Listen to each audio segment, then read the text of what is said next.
Welcome into an all new episode of Panthers on Tap. I'm Curtis, joined with Bryson and Ricky on this fine evening, episode 149 tonight. Guys, how we doing tonight?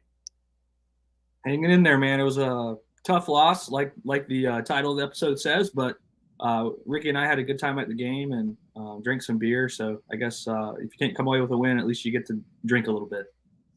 Yeah, what was the Dazed and Confused? Is that the one that I'm thinking of where he says, I came here to do two things, drink some beer and kick some ass. Looks like we're almost out of Yep. beer. That's about how it came down to it, man. We did our part, Bryson and I, and we drank as much beer as we could get our grubby little hands on. And tried to root that team forward, and it didn't happen. But hey, man, it was a cool time being out in the bank. Fans were pretty live, I thought. Yeah. Bryson, I'd love to hear your opinion about it once we get into the episode. But a lot of orange in that stadium. But hey, man, still a fun time for some Panthers fans. Yeah, I want to start off kind of on a somber note, and I know we all know at this point it's no secret that Western North Carolina was hit pretty damn hard by Hurricane Helene, over the past week, and the images from that place, from Asheville and Boone and Hendersonville and some of these other places that um, seems like they get overlooked a bit in that area, like a scene out of a movie. I mean, it just daunting images, and we just wanted to kind of highlight that and not forget about those folks. And there's a lot of things you guys can do and we can all do to help them out during this recovery, because it's going to be a long road for them. So we did make a pretty easy graphic for you guys. These are some of the things every one of us can really do to help those folks out in the western part of the state. American Red Cross, of course, Samaritan's Purse. You can go to their website. You can also text Helene to 90999. I'm going to keep these kind of up on the screen just for a little bit here and won't go through all of them. But, there's Second Harvest Food Bank. There's all these, they're not even up on here, but there's several avenues you can take to help those folks out who are, who have lost homes, lost family members, lost friends, lost their livelihoods really in this storm. And I just don't want to forget about those folks, because I know it's a dark time for them, and they're going to see the other side of this. But I definitely don't want that to go unnoticed. And if you guys want to say anything as well, go right ahead. Yeah, I man. mean, Go for it, Bryson. yeah. I'll just real quick. Obviously, it was absolutely devastating what happened in the western part of the state. But one thing I know about North Carolinians is that they're resilient as hell, and they're going to come back better than they were before, and they just need our help right now. Our fellow North Carolina people need our help, and a lot of good ways are listed on this graphic here to do that. And my heart goes out to the people out there that have lost family members, lost homes, lost cars, lost everything that they've owned up to this point in their life, and it's completely devastating. And I'm just hoping to see improvements as quickly as possible out there for those people. Yeah, it's a tough situation, man. And Western North Carolina is such a beautiful place, man, and it holds a close spot to my heart personally. We have a family house up in Banner Elk, North Carolina, that is right now currently only able to be reached through air traffic. There's no roads in and out of the entire town. Asheville has a large homeless population, and just thinking about the fact that they had no choice on what they could or couldn't do, and how scary that all had to have been. Some of these places that you'll see here, the Hearts with Hands, the Mana Food Bank in Asheville, and the Beloved Asheville, these are local groups that are verified to be helping, and they're dispersing supplies. They're bringing together hot meals. There's places like Regina's West Side that is serving hot meals. I saw that the McDonald's down near App State in Boone was doing hot meals from 12 to 4 for the next 5 days. I just reach out to any of these places that you can, man, if there's anything that you can do. It's just a tough time, man, and I think that we all need to remember that there are bigger things in life than football. As much as we love talking about football, especially here on this podcast, there are people that lost everything, man. So, yeah, thoughts and prayers with those people and with Western North Carolina. And we'll be sure to put this up in the middle of the show and then towards the end if you didn't catch it, or you're tuning in a little bit later, so you can get a chance to, either screenshot this or take some of these down. But let's get into it, guys, tonight. Let's start off. What did you guys have anything special you're drinking this evening? I just pulled whatever I had in my fridge. To be totally honest with you, I got a Land Shark. I feel like I need to be a sponsor of that beer by now. That's the last couple times, but my father-in-law brought over, so I'm gonna drink it up. But what do you guys got? What are you guys drinking? Yeah, that sounds like you, Curtis. Just always slacking on buying beer and drinking the lame stuff. But yeah, I'm drinking. I got a Tropical Shirts from Wise Man in Winston. That's my backup beer. My favorite beer from that brewery. Curtis knows it very well. We used to frequent it often when I lived there. But the first one I'm drinking is from a brewery here in Winston called Sneaky Penguin. It's called the Yellow Umbrella. It is a hazy IPA. No cool names this week. I figured I would just go with beers that I want to drink and not ones that I can get names that kind of fit the mold of what I'm trying to do. So this is a hazy IPA, really good. Sneaky Penguin's a really cool brewery here. You can bring your dog. It's kind of in a shopping center, but a cool environment. I've got this is one that I think I've posted on Twitter before, but I was kind of out of beer as well. I just happen to have a fridge that's stocked with like cool beers when I get low. It's not just all, Land Sharks and stuff like that, Curtis. But that's kind of more of like a Cubs fan thing than a Brewers thing, so it's okay. I get it. This is called Pumpkin Maple Marty. It's a Imperial Stout for Prairie Artisan Ales. This is the Imperial Stout aged in maple bourbon barrels with coffee, pumpkin pie, spice, vanilla, espresso flavors, and pumpkin. This is 13.9%. So this is a large fella right here. I will open it up and it'll be black as tar, and it gets a little bit better as it warms up. The bouquet starts to bloom a little bit. And then I also have one other thing that I owe our listeners and our watchers. Bottoms up, baby. I make the bet every week, man, that if my bet doesn't hit, my favorite bet doesn't hit, I will chug a beer on live. So let me go ahead and move this mic, and I guess I'll count it down and get to it. Let's go.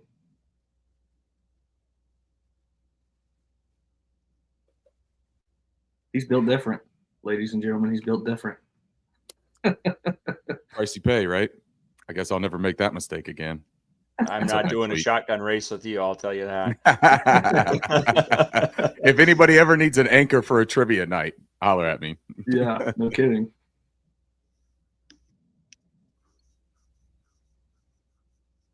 Did we lose Curtis? I don't know. Curtis. Oh, there we go. Yeah, I was all jacked up there for a second. Internet's being a little wonky. I thought he was just sitting there staring at us, trying to figure out how I did that with that beer. And I was like, Curtis, you could just ask, man. And I apologize tonight. If you guys see me glancing over at all, I'm watching the Brewers play. They're in the wild card right now against the Mets. It's go big or go home tonight. Do or die. If they lose, it's over for them. So I'll be trying to pay attention. I will, for the most part, be in tuned here, but just throwing it out there if you see me glancing over. But let's get into it tonight. Carolina battled hard in this game. They obviously came up short against the Cincinnati Bengals. I kind of wanted to get your guys' take because you guys were at the game, and then I'll kind of give you my perspective from watching at home. But just kind of start to finish. Tell me about, how things went, from the atmosphere to your guys' tailgate, just kind of tell us your story of what you guys did on Sunday and, what you saw from this team overall. And whoever wants to kick it off, maybe Ricky, you want to start? Sure.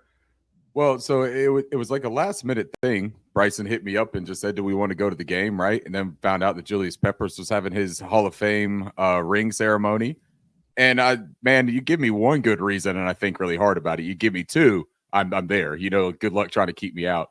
We got there. We went to the Roaring Riot tailgate over off of West Moorhead. Really cool thing that they do there, man. All the fans get there. You buy drink tickets. You can go get a mixed drink. They have like Tito's, Jack Daniel's mixed drinks, a couple different mixers. They've got Noda Brewery has their beer set up there over on the side. We ran into Zach Griffin. That was really awesome to catch up with him and his buddy. talk a little bit of Panthers football. Just seeing all the fans out there, and I was surprised, man, how many Cincinnati Bengals fans were in that damn tailgate, the Roaring Riot tailgate. Bryson told me, made good sense out of it. That's a place that they know is a verified hangout spot for Panthers fans and for a good tailgate. So it does make sense that they were there. Bryson, he rolled his dice and had a couple of food ventures to start the day over there in the parking lot. Never came roaring back at him. I mean, that dude is built for tough. You know what I mean?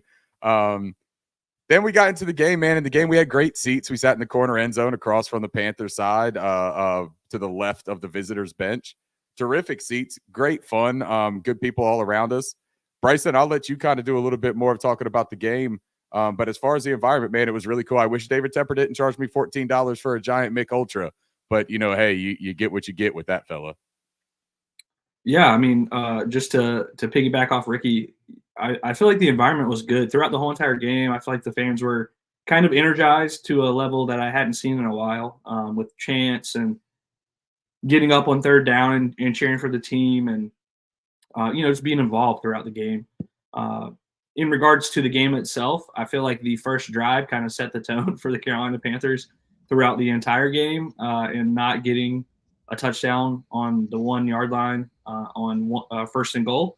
And that was frustrating. I know Ricky and I were going back and forth and saying, why are they not under center? Why are they not under center? Why are they running out of shotgun? Why are they running out of shotgun? And they just kept doing it. And then they got stuffed. And that kind of set the tone for the game, I feel like. And unfortunately, Carolina ended up losing. And, there were some missed opportunities. This was a winnable game at the end of the day. The Carolina Panthers could have won this game. They were competitive throughout the entire game. I feel like Andy Dalton played well. The interception really wasn't his fault. He was hit, and he gave us guys the chance. And of course, Chuba Hubbard involved heavily throughout the game, and continues to impress. Big League Chew, as Ricky calls him, and I feel like he had a very solid game. And even Miles Sanders, when he stepped in, had a couple good runs. But there towards the end of the game, I remember Ricky and I talking, and it's like, where is Chuba? Like they're going every other drive, kind of getting Miles into the third and fourth quarter. And it's like Chuba has been so consistent with getting these 4, 5, 6 yard chunk runs. And Miles will break one off every now and then, but he's way more like able to get caught at the line of scrimmage than Chuba is. And unfortunately that continued to happen. And I would have liked to seen Chuba involved at a higher rate than what he was towards the end. But again, Deontay had a great game. Xavier Legette got involved. That was awesome to see his celebration live. The horse riding, although I was kind of in and out of consciousness a little bit. It's my first time drinking with Ricky, and good Lord, it was rough for a little bit. And it was overall, though, really, really fun time. It was good to be in an environment where it was competitive, because a lot of Panthers games that I've gone to, it really wasn't. And it was good to know you have a chance until the end of the game. Yeah. So that was fun. Curtis, you watched it on TV. What were your takeaways on TV? Yeah, I wanted to just start with that first drive. I agree with you. I think that really, you don't want to say that like make or break the game, but I felt like it did. Like that set the tone for the entire rest of the game. And if they would have scored there, I think you would have seen a lot different things play out throughout. So that sucked. I didn't mind it. I didn't mind that they went for it. I thought that was the right call. It sucked to have such a successful drive to get it, kind of just stop dead right at the end there. So that was frustrating. What do y'all think the reasoning for the no under center there was, though? I mean, that was 4 straight plays out of shotgun from the 2, right? Mm-hmm. Doesn't that seem a little crazy? And I didn't like the way they ran that last one. And I talked about this and people gave me shit, but if you signed a guy to $100+ million at guard, and you're not going to run to his side on 4th down with Taylor Moton aside of him, I think that's the stronger side. I think we can all agree on that. I don't know why they didn't try that side, but I agree. Why not go under center? I know they did try to bring in some extra linemen that they've been doing a lot of, but still, like that didn't make a whole lot of sense. And we've seen Andy Dalton. It's not like they haven't used Andy Dalton under center and he's not comfortable with it. There was no reason why they didn't. And I also didn't like some of the play calls. I think they threw, didn't they throw it a couple times too in there in that series? They threw it the wasn't fade just all again. run. Did they throw the fade on second down? Is that what it was again? They love And that. to be end zone honest, like fade to Deontay should have caught it. Yeah, he could have caught it. It was a it. really pretty ball by Dalton. But the line of questioning is more about the sequencing, right? Like from first down, you go out of shotgun and you run it, which I get it, man. Like the new analytics and statistics will show that like the probability of making it out of shotgun and the probability of making it under center seem very similar. Like I think they're right around like 46% or something like that success rate from out of there. But you also got to think if you ran it more from under center and less from shotgun, wouldn't those numbers probably be a little bit skewed? Like run it from under center. You got Robert Hunt, who is just demolishing everybody, and Austin Corbett. I don't understand why you don't just run that up the gut 2 or 3 times in a row with Chuba Hubbard and say, beat me at what we're better at. I mean, it just doesn't make a lot of sense to me. And I don't know how you guys feel about this. I'm a big fan of the QB sneak. I don't know why they don't use it more, especially with Andy Dalton. He's a bigger quarterback. But when you're that close to the goal line, that's not. I honestly would have ran it all. Like I would have ran it every play, run it, and we've looked at the stats last week. They weren't that great against the run. So like I would have pounded that. Chuba, I felt like would have, with those 4 opportunities, would have been able to get in at some point. And to be fair, he so didn't that kind get of really the 2 that he had, right? We got to at least be fair about that. He had 2 and he didn't get in, so that sucks. That's fair. That's fair. Yeah. But the odds are better when you have 4 chances than 2. So like there you go. I don't know. So that kind of frustrated me right off the jump. And then everything Carolina hit on against Las Vegas, they didn't hit on against the Bengals. The 4th down call, they didn't get. Wide receivers dropping it. They didn't have that last week. Some penalties in some situations you didn't need that happened in the game. And then you had the 4th down call where they had the punt, the fake punt. Perfect setup, great throw, tight end doesn't come down. So there was so many opportunities throughout this game that they just failed to hit on and that they hit on last week. And I think that's kind of what set them up for success against the Raiders. And then this week, when you're going against the Bengals team who is, just trying, scratching and clawing to do whatever they can to get their first win, and they're hitting on all their things, and Carolina's struggling, you're gonna lose that battle. It's just that's the way it's gonna go. So I think if they clean those things up, there might have been different results in this game. So that was frustrating. But yeah, a lot of things you said, Bryson. I thought Legette had a really strong game. I thought Chuba has proven time and time again that he can be a lead back in this league, and he does not get enough credit. I wanted to pose this question to you guys on the offense because we are sitting here, and I get it. We've had injuries, but we are still talking about a non-existent tight end room. It don't matter what coaching staff, it don't matter the players out there, the tight ends never are involved in the offense. They might have a key block here and there, and they might catch 1 or 2 passes, but that is it. Like they're not an outlet. And I know, Canales isn't, he doesn't, Kate Otten was like middle of the road, 400, 500 yards, like nothing crazy, but like there's not a lot of involvement with that group. And I don't understand it. I don't get it. And I don't know if it's an injury thing and they're trying to work Tremble back in here or what it is, but he seems like pretty full go to me at this point. And you don't see a whole lot from that position group. Yeah, I think tight end production across the league is down. It doesn't make an excuse for us to not use ours, but when you look across the league, I mean, people are struggling. I think Mike Gesicki, I have him on my fantasy team. He got 0.1 points versus the Panthers.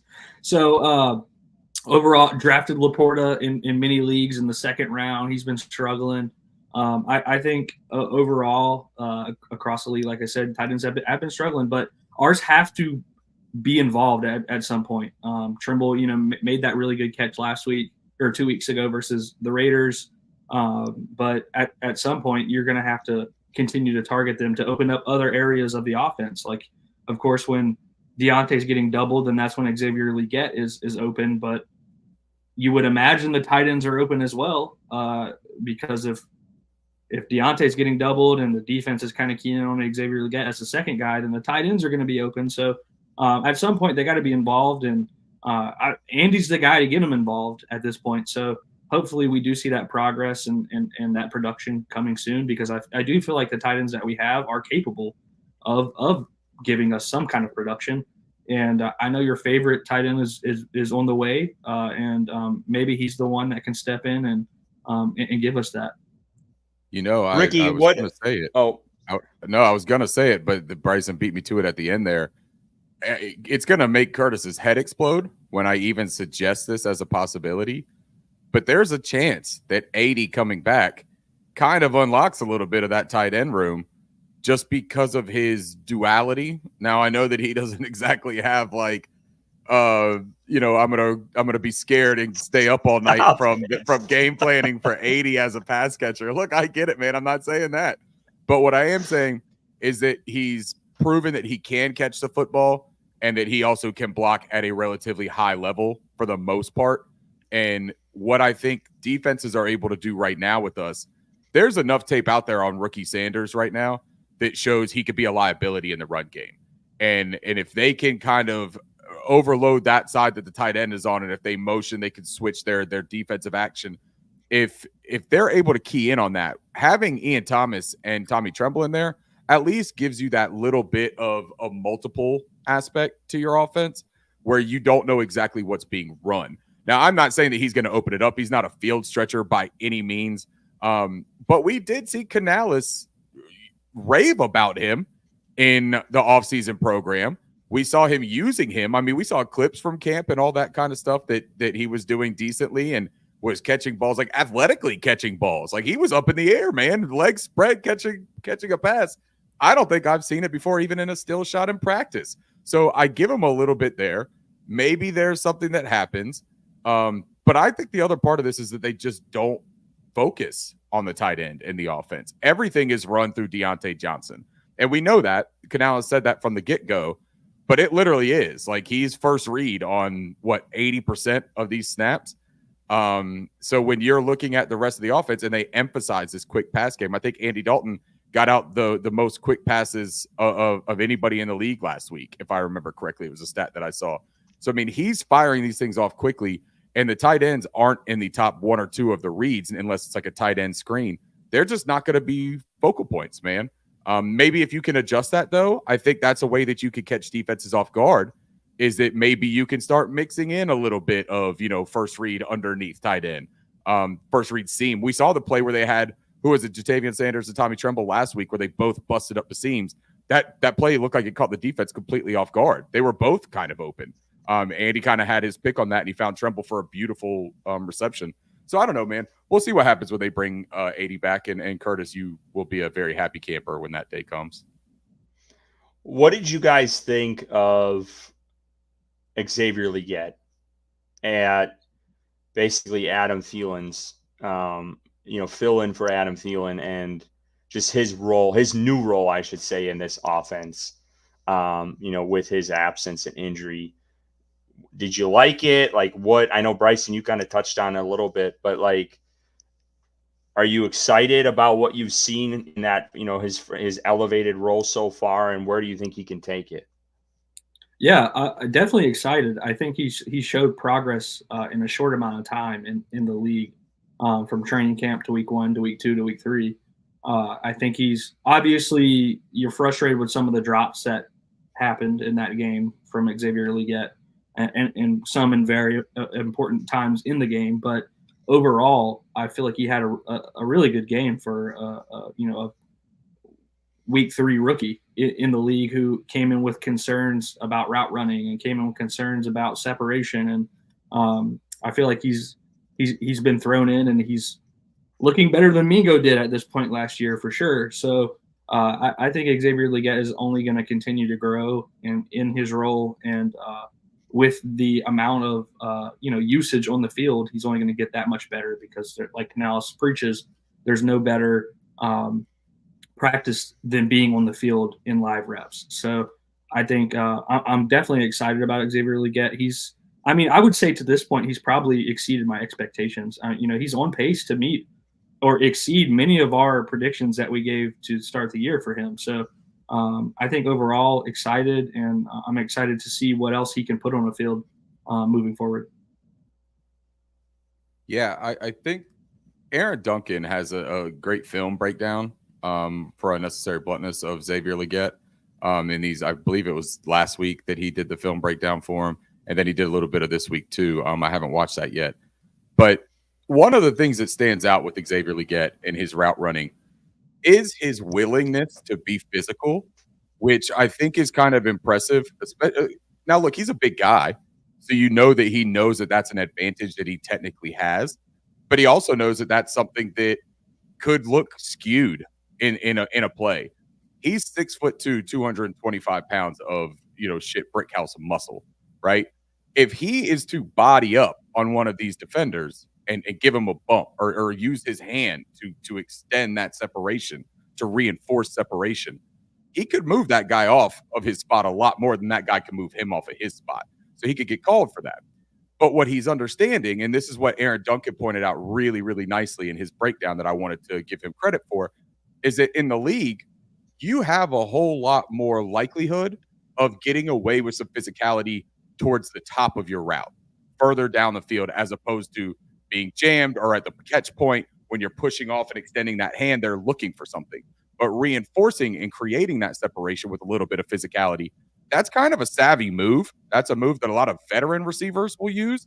So seeing him do that as a guy that was very much questioned about his refinement as a route runner, you could tell he's put in some work, and you could tell that he understands the nuance of the position.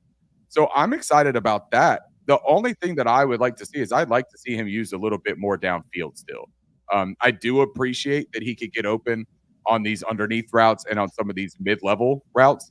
I like that. I like his ability to get open on out routes, man, out breaking routes. That's been something that I think has been impressive as well, because you know that he was going to attack the middle on crossers, but you didn't know how he's going to do getting back to the boundary. And I think he's done a really good job with it. So I look at it and say, if you can start extending his route tree a little bit and start extending where you're making the defense play him, I think that you just make him in this offense that much more dangerous, especially if they're going to continue to try to funnel the ball short to Jonathan Mingo and make him a yak weapon, which they clearly seem intent on doing. I just think that that's what their next step would be to open up this offense. Yeah, I would agree with Zach's comment here. Is that was one of my concerns, and obviously, right, there's a new QB, so getting him acclimated with Bryce isn't obviously an issue anymore. But that was my concern, and I remember mentioning it on this podcast of getting him up to speed with him missing some of mini camp and then obviously missing training camp with injuries. But like he was in a lot, and I've talked about this. He was in more with Andy Dalton, I thought personally, in training camp than he was with Bryce. So they kind of built that rapport a little bit in the time Andy was in there when he wasn't hurt. So I like what I've seen so far. Obviously, the drops drove me nuts on Sunday, and he's a rookie. He's going to have those every once in a while, and hopefully, it doesn't become a reoccurring issue. But like Bryson said, I thought he looked a hell of a lot better than Mingo did early on last year. And just you get that guy the ball in space, and he can make things happen, and that's the exciting thing. And he's so big, but he's got some top end speed where you get him a ball on a drag route, and he can take it off, shallow cross for 50 yards with no problem. So that excites me. I agree too with Ricky. I'd like to see some deep shots with him a little bit more. And maybe we'll start to see that. And, the flip side of that is just the Jonathan Mingo stuff. Just, I don't know how to read this guy. Like he came in, was working out with Steve Smith in the offseason. Everyone thought he looked so great in training camp, and 1 or 2 catches a game for like 10 yards. Like, that's unacceptable for a guy you drafted in the second round, looking at all the wide receivers that got drafted behind him who are dominating in the NFL right now and they're stars. And it's frustrating as hell to see him as your wide receiver 3. He hasn't done shit this year. He hasn't at all. He's been non-existent, really. He's been out there, a body, and that's about it. I don't know how you guys feel about Mingo, but that's just been frustrating for me. No, you're right. I mean, it is frustrating to see that. I mean, we saw it with our own eyes during training camp. Mingo looked good in training camp. He made some catches, and to get out there when the lights are on and to not be involved is frustrating. But I think at this point, I wouldn't be surprised if the coaching staff is emphasizing more in putting Xavier Legette in these positions to be that number two, and Andy being and him being Andy's second read instead of Mingo being that second read. It would be interesting to see what Mingo would look like in that position. But I think right now you have every right to be frustrated because this is year two.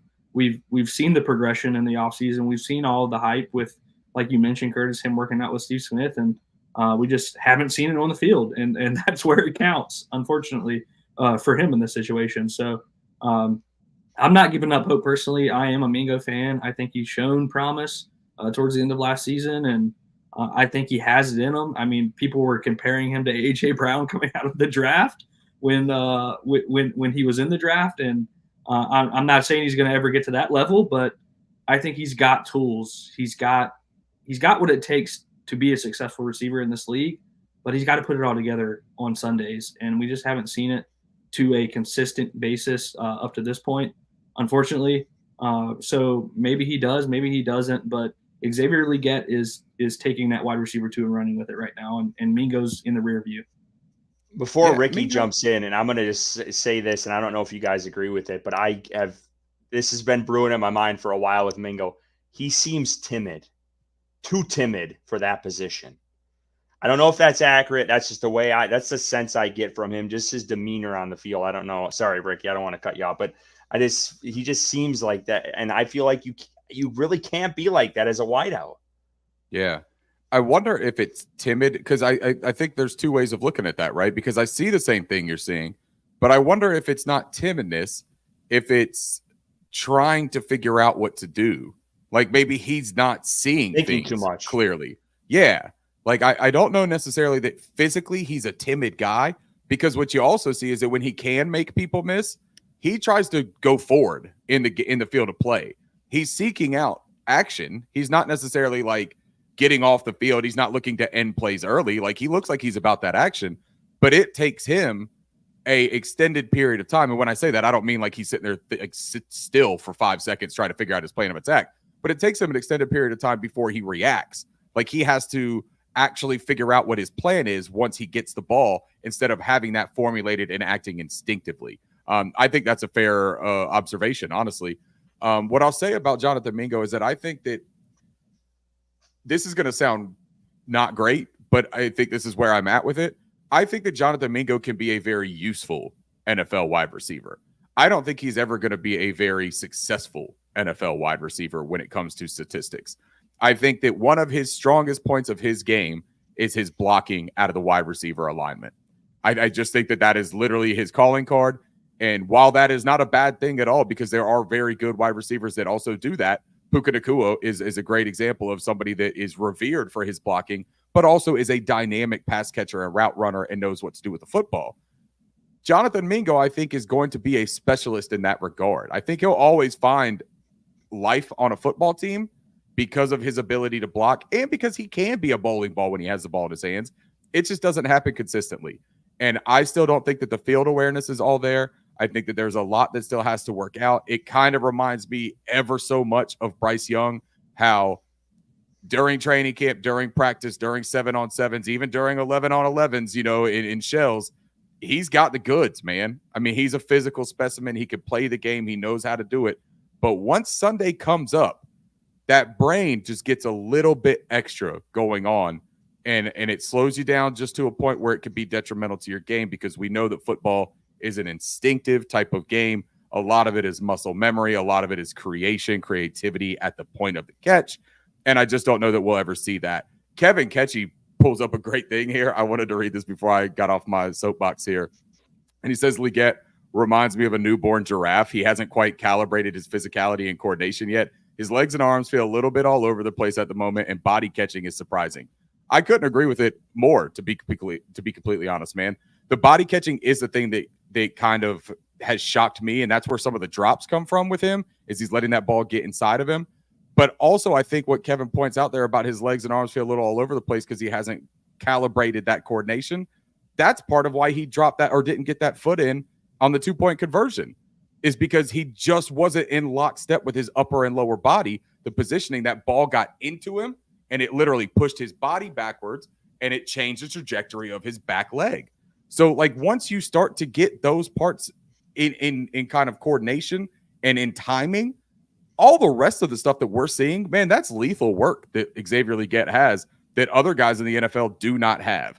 So when you look at it from a standpoint of did we draft the right guy, you drafted a football player that has NFL talent that other NFL players don't have. So yeah, I'm pretty good banking on a player like that.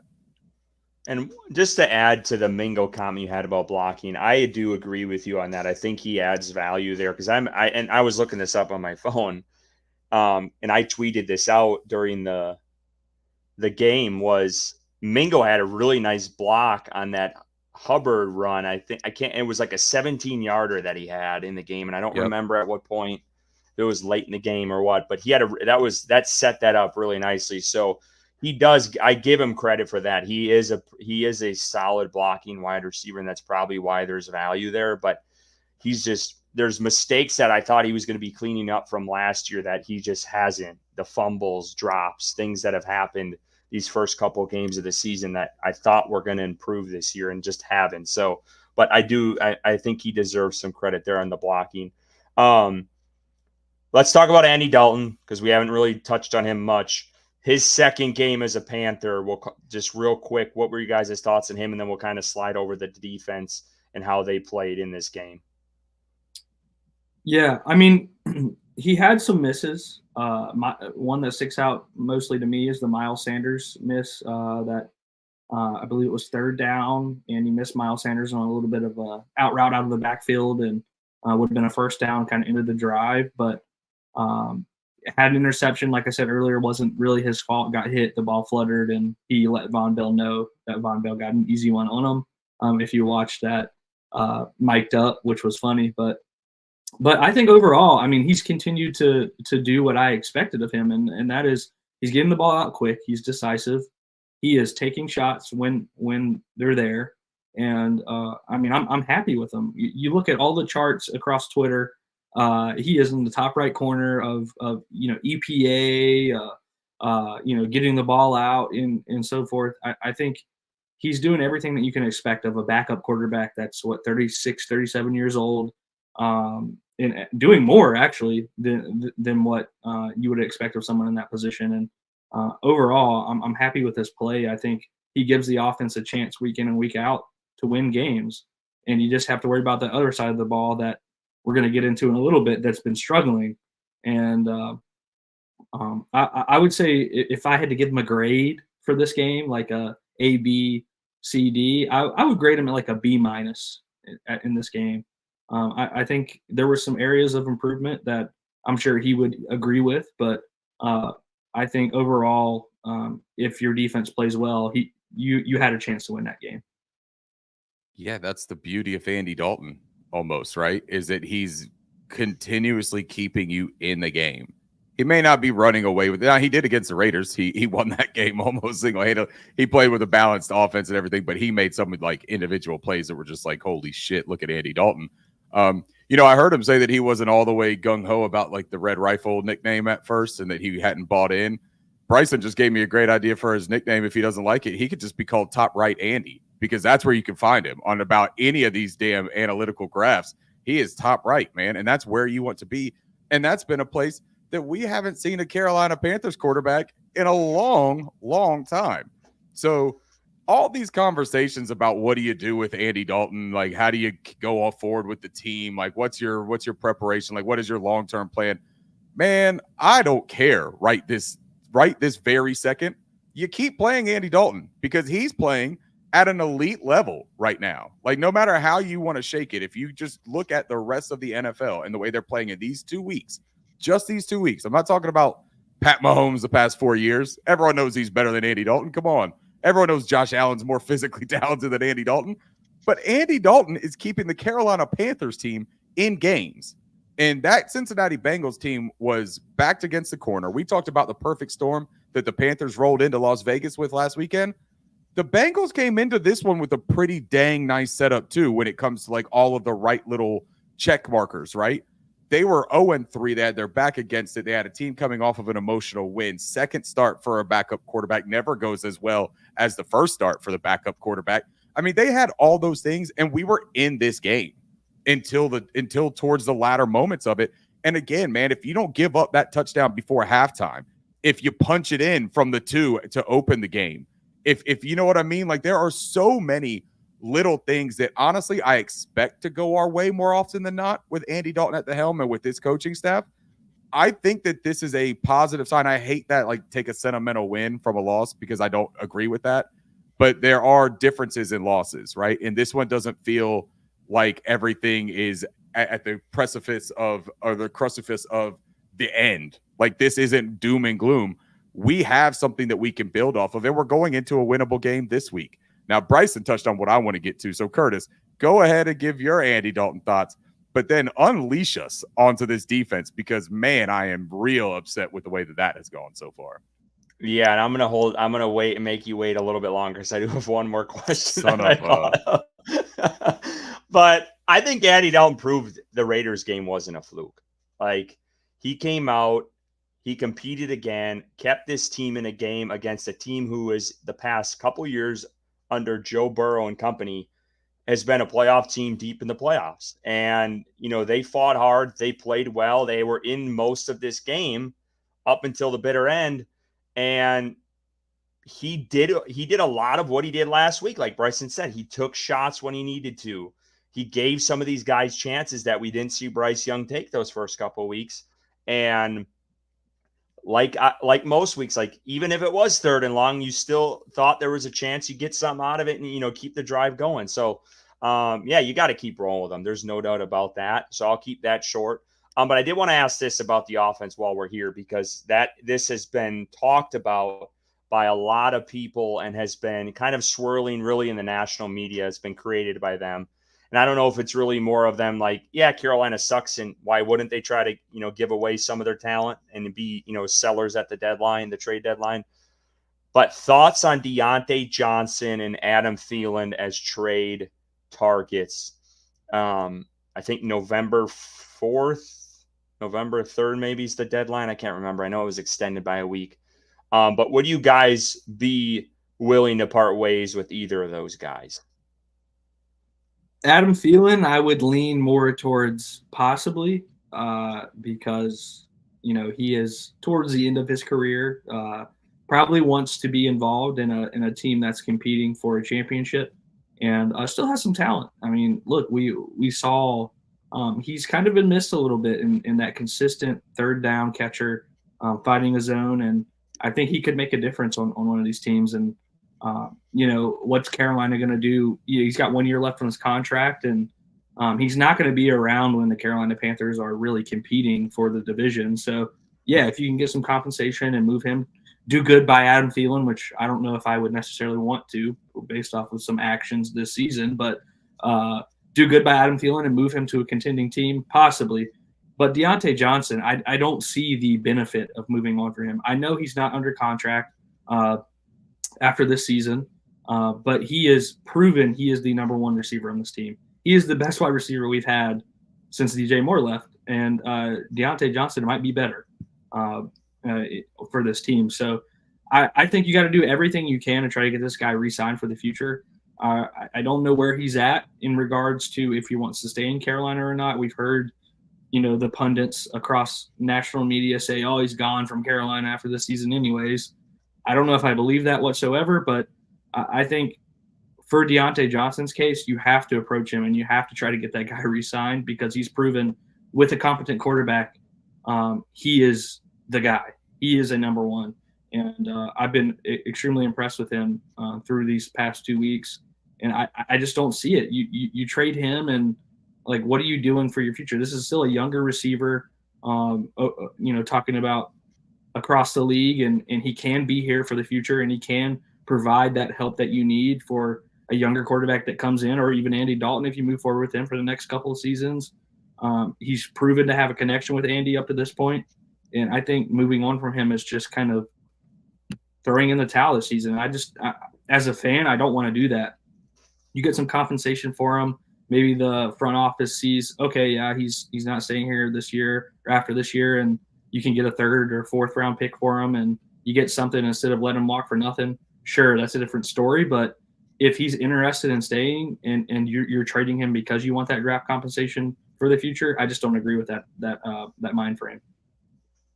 Well, let's loop this back to the conversation that we had earlier about Jonathan Mingo, because I think that's part of this equation. When you looked at this roster to start this year, and all of this was with the conceptual understanding that this was Bryce Young's supporting cast, right? And maybe it still will be, but maybe it also isn't. So let's look at this just from the wide receiver room at this point.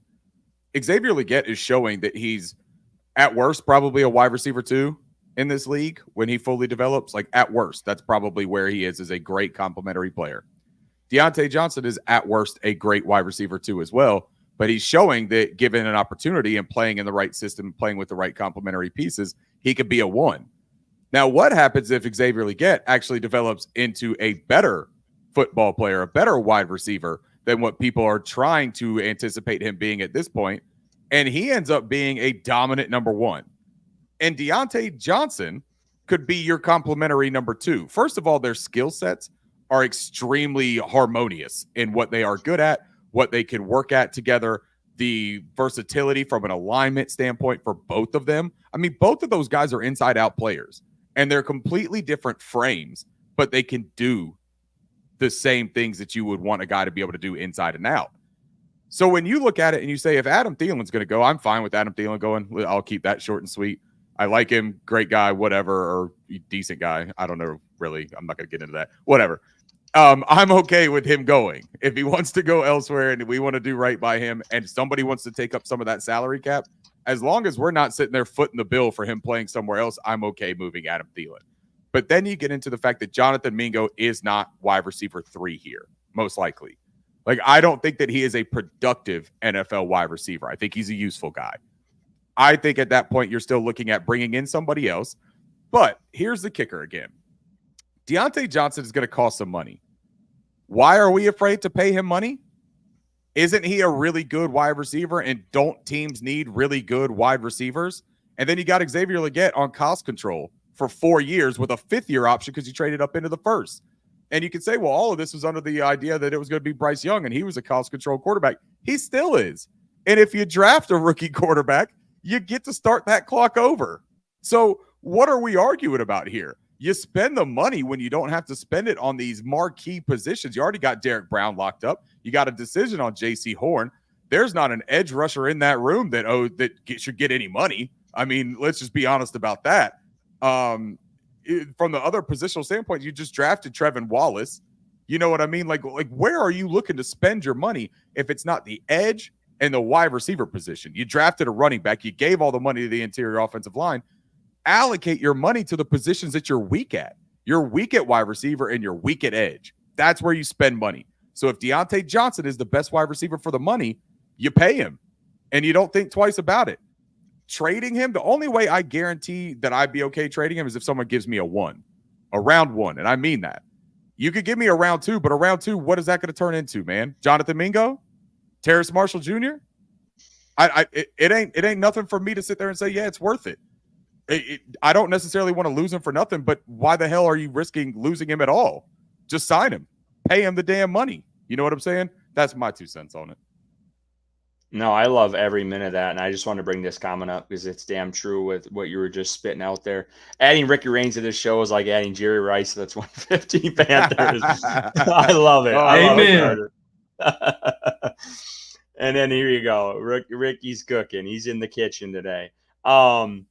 But I agree with a lot of you said, and I kind of have this sentiment too with what Zach was saying with trading Johnson. If this guy doesn't want to play for us, I get it. Maybe deal him away. But I think he adds way more value than what people think. And I think Carolina realized last year that you need wide receiver talent. And they proved that you can't just go in with Adam Thielen at 30-plus years old and then a bunch of random dudes and a guy you draft in the second round who shouldn't have been picked there. So I think without a doubt, Carolina would be stupid not to offer this guy an extension sooner rather than later. And, you know, I feel like, and I want to kind of what Bryson was saying. I think Adam Schefter was the one that said Johnson's gone after this year anyway. He doesn't want to stay in Carolina. I don't know if I buy that. I feel like Johnson is in a good headspace with this team. He's obviously getting fed the ball. He's happy there now that Bryce Young really wasn't getting the ball the first couple of weeks. But like he's finally getting, catches and touch. Like he's the focal point of this offense. And when you're making him happy and you see all these other reports out there, I feel like he's in a good spot here in Carolina. I think he actually enjoys being here. So I have a hard time believing that he'd want to leave. So yeah, I mean, I've been tweeting it out for weeks. Sign this guy, lock him up. I think he's worth it. I think he's a hell of a separator. He's a really good talent. Adam Thielen, I look at it, and I was kind of I remember we talked about this early in the year with different circumstances. When Bryce Young was quarterback, without a doubt, I thought Adam Thielen should have stayed with this team. Now that Bryce Young isn't the quarterback, I don't think he's needed. So if you can get some value for him, and trade him to a playoff team, I would do it because you would now get to see more of Leggett and see what he can do. And I think there's value there to see what you got out of your first round pick, because when you stack, you put Thielen back in the lineup and Leggett's probably overtaking Mingo's reps, but he's still the number 3 in there. So like I think having Leggett as the 2 and going younger. And then, dishing Thielen out to a playoff team, and, getting something for him. I wouldn't hate that at all. Again, I think it's different circumstances now. And that's kind of why I'm kind of going back on what I said earlier, because I think Adam Thielen had value for Bryce Young because of the familiarity he had and his connection with him last year, but we don't have that scenario right now. So I don't think it really matters. And the last point that I'll make on the Deontay Johnson thing, because you bring it up, Curtis, that he seems happy here. I do think that he seems like satisfied here, right? And content. Like, I think that he likes his role. I think he likes the team. I think he likes the fan base loving him. But with the one thing I will say about Deontay Johnson, he has no loyalty to this fan base or to this organization because they just acquired him this offseason. His loyalty is going to be with the money, as it should be, for a guy who's coming up on that contract and who's proven that he's a good football player. But that's why Carolina can take opportunity that is given to them that is not given to other teams right now. 31 other teams do not have the opportunity that the Carolina Panthers have. They can go to Deontay Johnson and say, hey, look, man, we do think you're worth this money. We want to give it to you right now. To hell with playing the rest of the year. We'll give it to you right now is what we want. We want to lock you up for 4 years. And we want to give you, what, 28 million to do it? That's damn near top 10 wide receiver money. You think he won't take that? I think that he would be ecstatic about it. I find it hard to believe if he's trying to reset that market, but I think that Carolina Panthers have a real opportunity to just go to him and say, hey, we want to get this done. We don't want you even close to that open market. To Joko's question here, and this is real quick because we got to get to the defense. I mean, we're almost an hour in and we still haven't gotten the defense, who played like dog shit on Sunday. So I'll just ask you guys this. Just give me a number. Give me a round. A team calls for Adam Thielen. What do you want for him? Bryson, go. I'd take a 5th, man. You think you get a 5th for him? All right, Ricky? I'd take a 6th or a 7th as long as they're taking on the cap money, man. As long as we're not on the hook for anything extravagant on that cap money. If they want to shoulder that salary, I'll take a, what are they, spearmint? Is that the good one or is it double mint? I can't remember which gum is good, but I'll take a stick of that. Yeah, I would say a 6. I doubt they get a 5th. I think Amari Cooper went for a 5th, and I don't think Adam Thielen's to that level when Dallas shipped him off to Cleveland. But yeah, I would say a 6. I would be comfortable with that. But let's get to the defense. We've talked enough about the offense. Ricky, you were pretty fired up about this, so I'm going to let you take it away. What did you see or what did you not see from this team defensively on Sunday? A pass rush, motherfucker. I didn't see a single pass rush. And I'm going to tell you, man, I didn't anticipate seeing much of one this season, but I can't help but feel like an internal fire sometimes when I think about the fact that they have yanked Ikuliota all around from the practice squad to the active roster after getting the sack in week 1. And look, man, this is not dying on a hill about Ikuliota. This is the same way I felt about Marquand McCall last season. And if anyone remembers anything that I wrote or spoke about with Marquand McCall, it's the same thing. You tell me that a player is not needed for this team because you have better options. And our better option at nose tackle has been Shai Tuttle, who honestly, man, like I have met revolving doors that give more resistance to people trying to go up the middle. As far as edge rushers, I haven't seen a player, including Jadeveon Clowney, and Jadeveon is working his ass off. I get it, man. But we always questioned, would he be able to create on his own, or was he a benefit or, a beneficiary of a really good defense and guys creating that for them? Almost DJ Wanham, but in a much better mold, right? We got that answer. Why is Charles Harris the answer at defensive end just because he's older and had a good year 4 years ago? His motor isn't anywhere near the motor that Ikuliota has. DJ Johnson might be putting up nice run blocking numbers. That's terrific, man. Good for him. Or run stop numbers. I'm really happy for him that he's a first down football player. But we don't have anyone to play the other downs. And we got rid of a guy, relegated a guy, and then cut the guy that showed at least the effort and energy to get after a quarterback. We don't have anyone else on the roster that's doing it. Nobody. I mean, literally nobody. Thomas Incoom, is that the guy? We on 38 dropbacks, we've blitzed 12 times and 0 pressures. No sacks. Or 38 dropbacks, 12 pressures, 0 sacks. That's crazy, man. That's insane. And that's on blitzes. Those are on blitzes where we're trying to create pressure, not just 3-man, 4-man base fronts. That is on blitzes, sending extra personnel, and you're getting 0 production from it.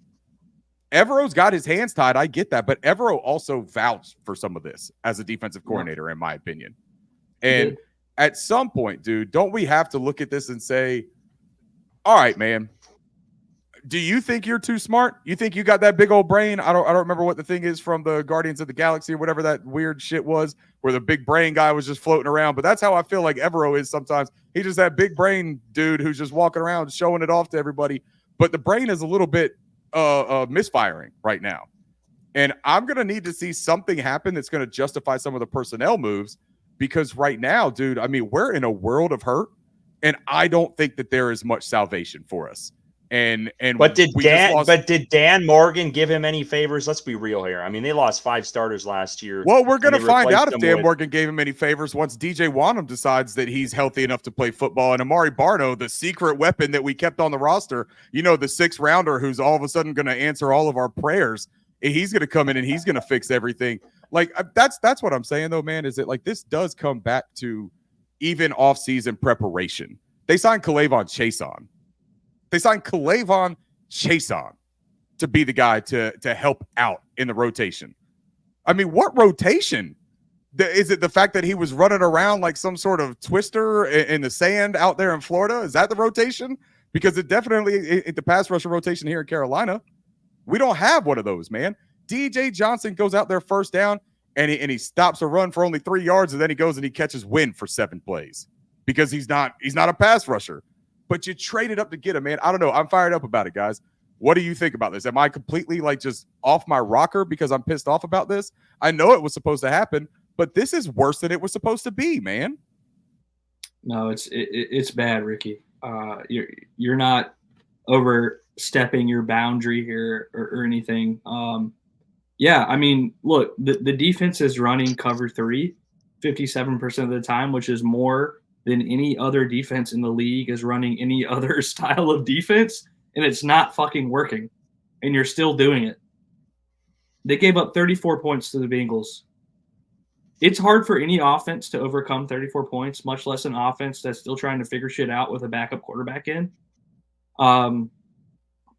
Zach Moss, I mean, they made Zach Moss look like a top 5 running back in the league.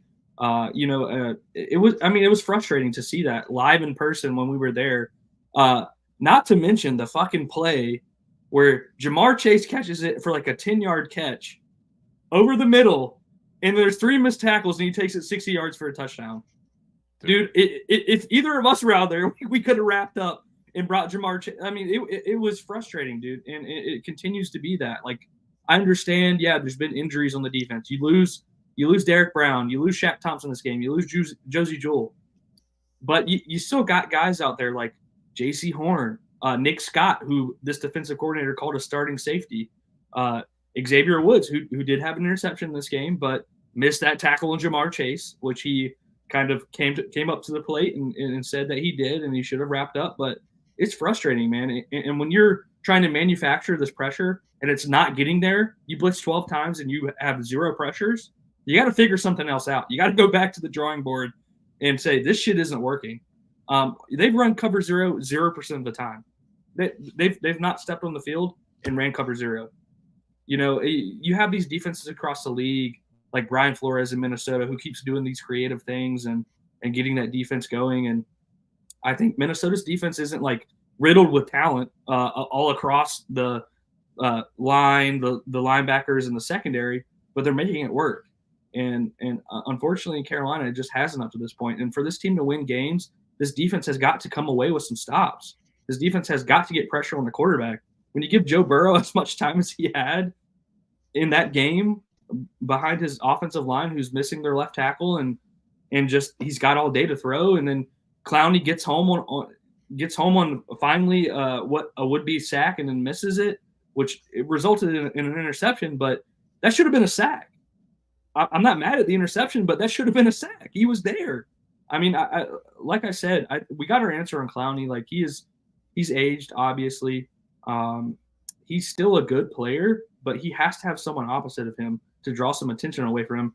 And losing Derek Brown is a big loss for Jadeveon Clowney, because everybody knows where to key in now. Like, you have nobody else on that defensive line that poses a threat to you whatsoever.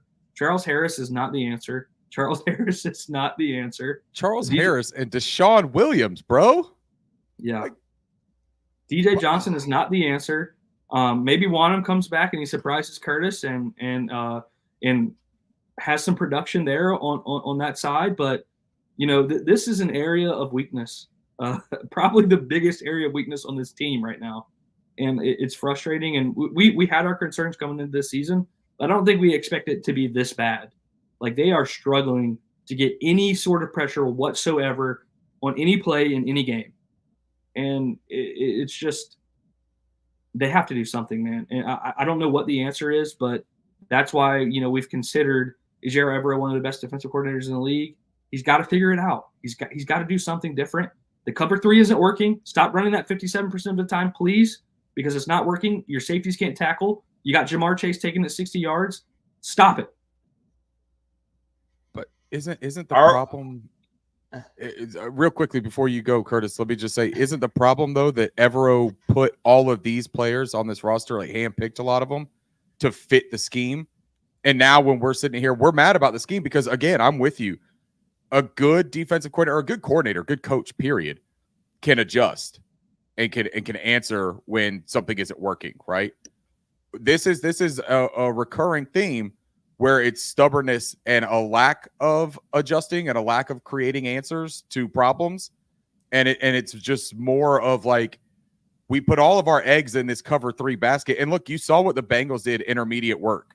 They knew there was no pass rush.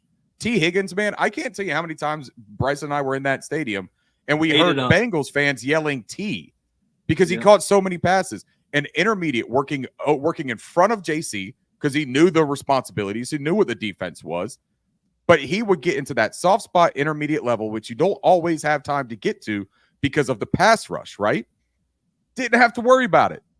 He sat calmly, collectively, and picked us apart play after play. And there was no adjustments, man. It's just very frustrating from a fan's perspective. Are we that shocked? That's what I'll start with. Are we that shocked for what we talked about since training camp, that this team, oh, hell yeah. Sorry, Brewers just tied it up in the 8th. But we have talked since training camp that the Panthers have no depth on this defense whatsoever. No depth at all. Bryce Young's dad, I'll give you a little tidbit, told me he was worried about this depth on this roster. There, I spilled the beans a little bit. He told me that, okay? There was no depth on this roster, and specifically defensively.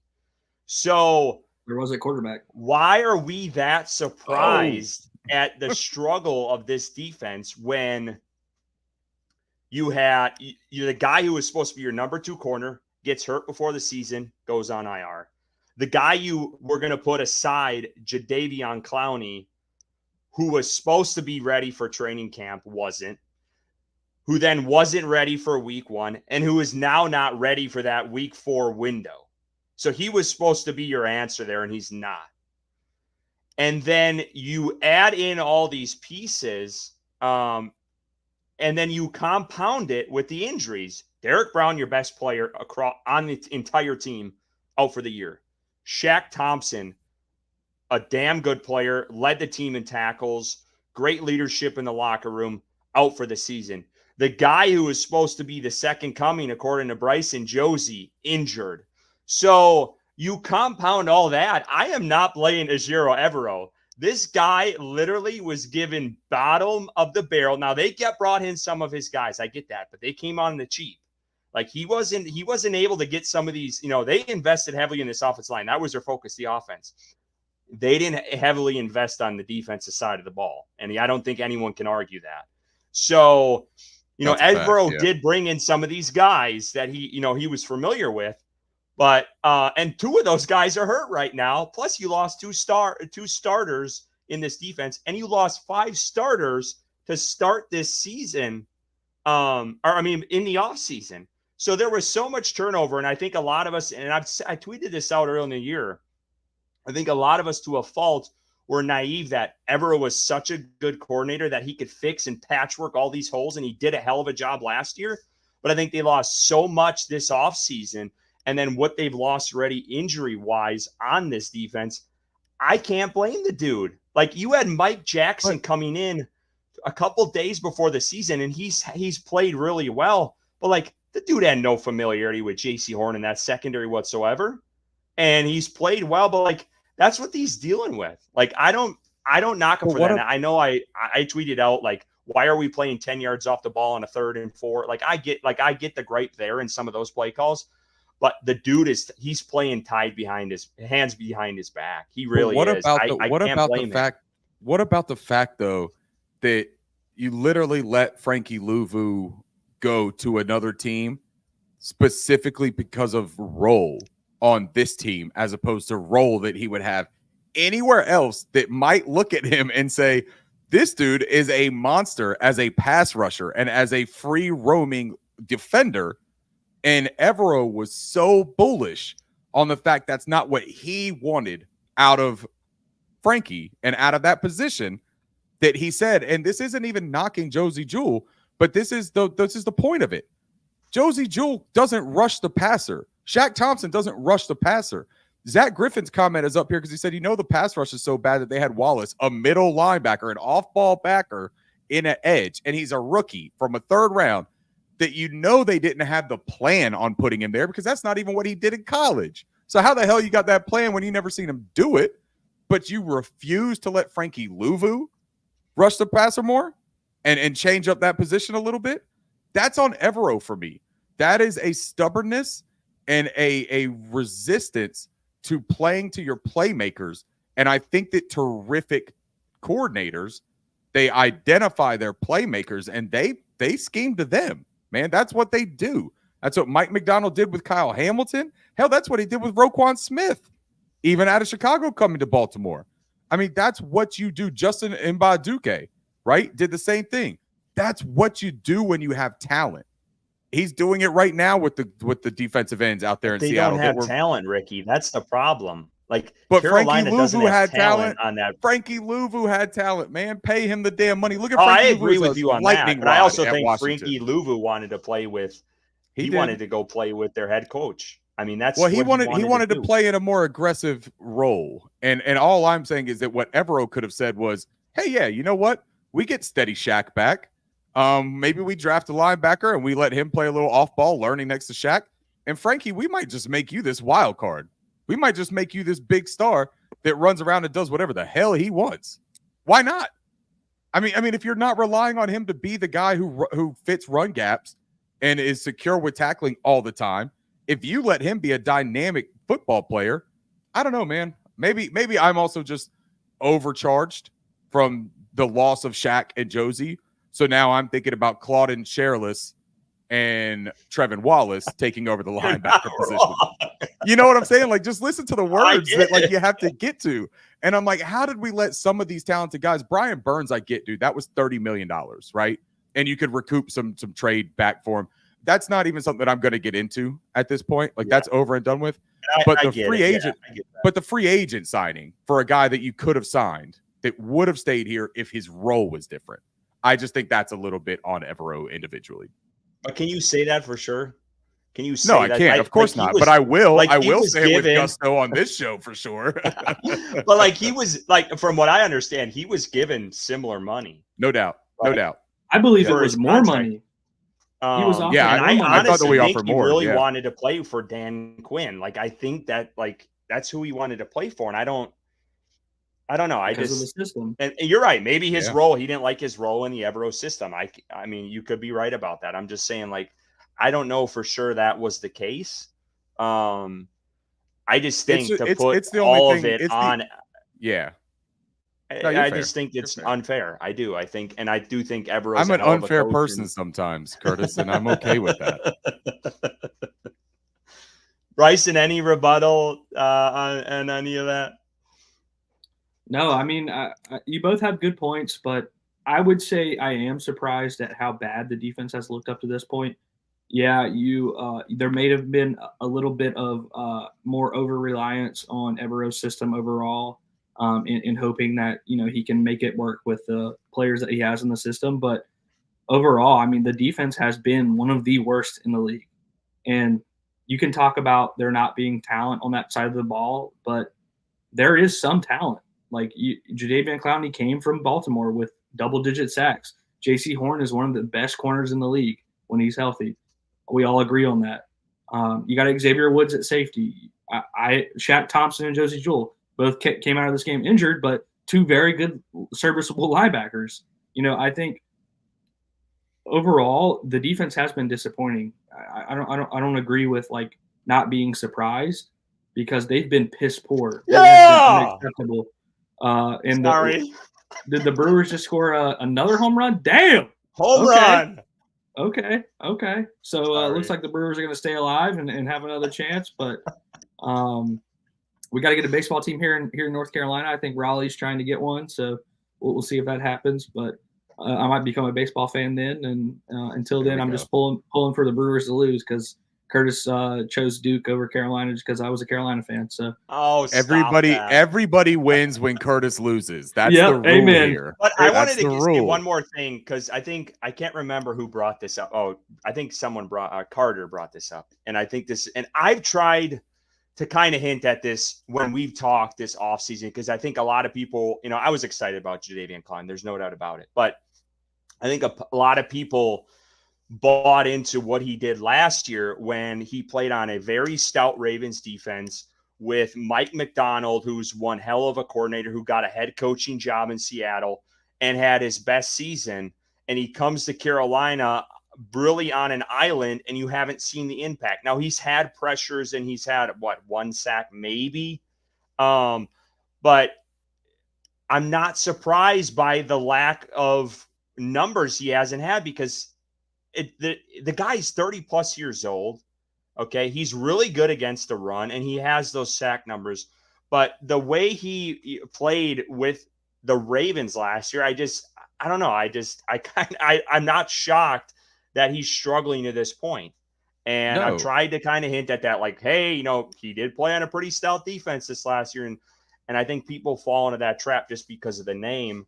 And, he hasn't had any help, and Derek Brown's out, and Shai Tuttle's out. And then it's a turnstile on the other side opposite him. So he doesn't have any help either. So you can't fault the guy there. But like, we battered Brian Burns, and up to this point, Jadeveon Clowney doesn't have the numbers either. So like, put your money where your mouth is, and let's be hard Yeah. on this guy too, because he hasn't played up to par at this point. As 100%. far as I'm concerned, and I get it, it's been a turnstile in the D line. Like I understand that it's been awful.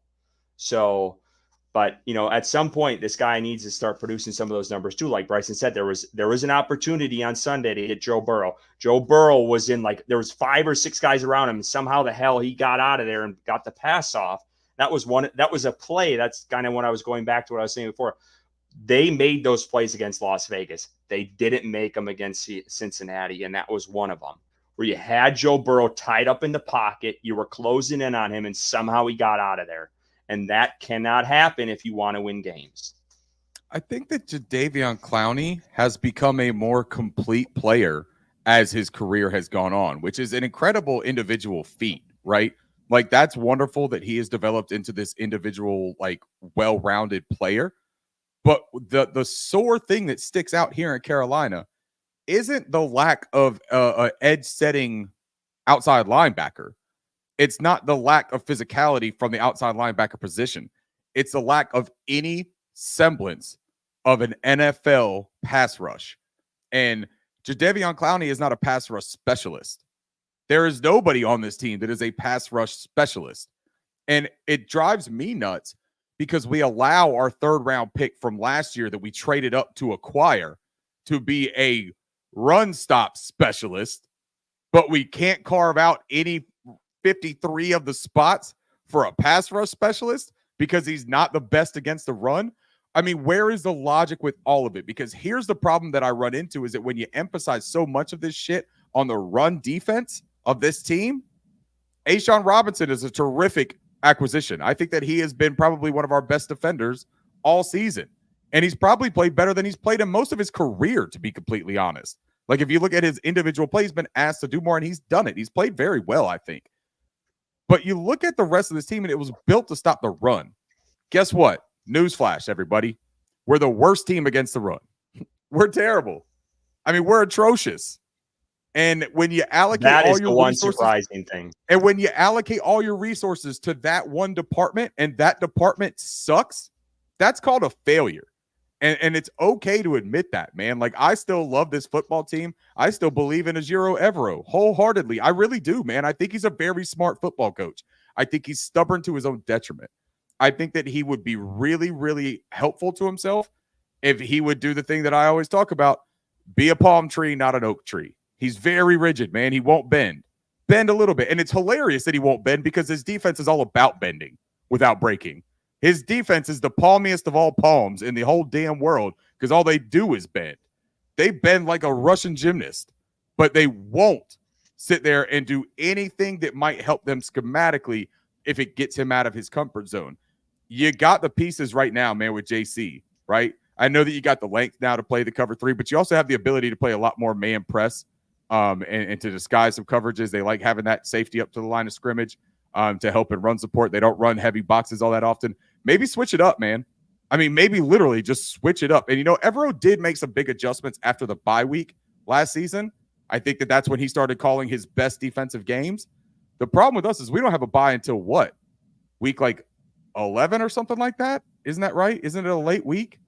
So, we can't really afford to just sit around and wait for the bye week until we have time to do some deeper film study. We're going to have to make some on-the-fly adjustments. All right. Well, we're going to take a little break here. We'll come back, and we got a lot more to talk about. We got, statistically speaking, there's a couple guys that came off IR this week. Some still waiting to come off IR. We also got our predictions coming up and our bets, of course. So stay tuned for that. I do want to, again, put this out there because I know some people were asking about it. And that is obviously Hurricane Helene, which devastated Western North Carolina. And, these are some of the local groups you guys can donate to help those folks out in the western part of the state. I know, North Carolinians are resilient and they're going to bounce back from this, but it's going to be a long road to recovery and they could use every single help they can get. So if you guys can donate even $1, it'll go a long way for these folks. Here are all of the groups out there. We have the American Red Cross, of course. Samaritan's Purse, Hearts with Hands. And these are all of these are verified groups that you guys can donate to. Manna Food Bank in Asheville, Beloved Asheville. There's also a PayPal for Beloved Asheville, and some of the links you guys can see on the screen. So I'll keep this up here for a little bit longer here. Yeah. And then, Ricky, if you want to jump in here, and then we'll get to our ad here shortly. I was going to say too, for anyone that's in Charlotte or Raleigh or in the outskirts that wants to kind of do their part, but you can't dedicate the time to go. And first of all, man, one of the most important things about this is because they're coordinating all of these responses. They are not wanting people to just drive to Asheville or drive to Western North Carolina and try to do these things themselves. It is a very coordinated effort. Do not have good intentions and make things more difficult. There are also links to air support that you can help, because they're gonna be dropping off water. They're gonna need fuel. They're gonna do all these things. Baby supplies is a huge thing. I know the diaper bank is a huge part of this as well. But all of these are local, verified, boots on the ground, working actively with other federal and local governments to get things to where they're supposed to be. But if you're in Charlotte, if you're on the outskirts, if you're anywhere across the country, and you want to do things, one thing I would emphasize too with that American Red Cross of North Carolina on there, donate blood. There's a lot of stuff that is going on with medical emergencies. There are all kinds of avenues that you can help if monetary isn't your thing. I totally understand it. Times are tough for everybody, but times are no tougher than they are right now for this group in Western North Carolina and Tennessee. Like I said, close to my heart, man. I have friends that live there. I have, the family house up there. I have memories, man. My son is named after the road that we live off of in Banner Elk. Like, there's all kinds of things, man, that matter to people. And if there is a chance for us to kind of stand up and band together and do something here for these people, it would be a really beautiful thing to show them that keep pounding spirit. And I just want to say one more thing too. The western part of the state is such a beautiful, beautiful part of the state. We had our mini moon after we got married in Asheville. Like that entire side, Gorgeous. the mountain, it's incredible. And I don't want that place to be forgotten, because a lot of us go there to vacation, and obviously people call that place home. So whatever you guys can do to help out, we will be back after a quick break here, like 30 seconds or so. So stand by, and then we got the rest of the show. Exciting news, Panther fans. I'm thrilled to announce our partnership with BetStamp and Sign Up Expert, opening up an incredible opportunity for you to join sportsbooks in your area to get the best odds and new user offers. Head over to our dedicated page at signupexpert.com/Panthers to explore a selection of sportsbooks tailored to your region, each with unique offerings. If you're ready to take sports betting to the next level and show some love to Panthers on Tap, I highly recommend signing up for your next sportsbook through our Sign Up Expert link. All right, guys, so let's get into the second part of the show here. We'll get to statistically speaking here, but I do want to mention some guys that are coming back. We kind of touched on them a little bit here, but we have. I almost said it. I held back. 80's coming back. We also have Dane Jackson, they're both designated returns, so that opens up the practice window for them. We don't know if they're going to be playing, and we'll see kind of how they take this week. It sounds like maybe one of them could possibly be ready for Sunday. I don't know. I don't know if you got that vibe today from Canals, but it seemed like maybe 80 could be ready to roll this week. I'd personally like to see Sanders out there myself, but and then we also have the flip side of it, and Canales kind of offered this up this week, is Jonathan Brooks is still kind of in that final stage, and so is DJ Wanham. I'm not as upset about Brooks, just the way Chuba Hubbard has been playing. I am pissed off though about Wanham, because I don't think they expected this. And it just keeps on dragging on and on and on. And is this a 1-year deal for Wanham? Was this a 1-year deal this one? It was a 2-year. Okay. Yep. So that kind of softens there's the always a little next bit, year, Curtis. Fuck next year. I want results now, damn it.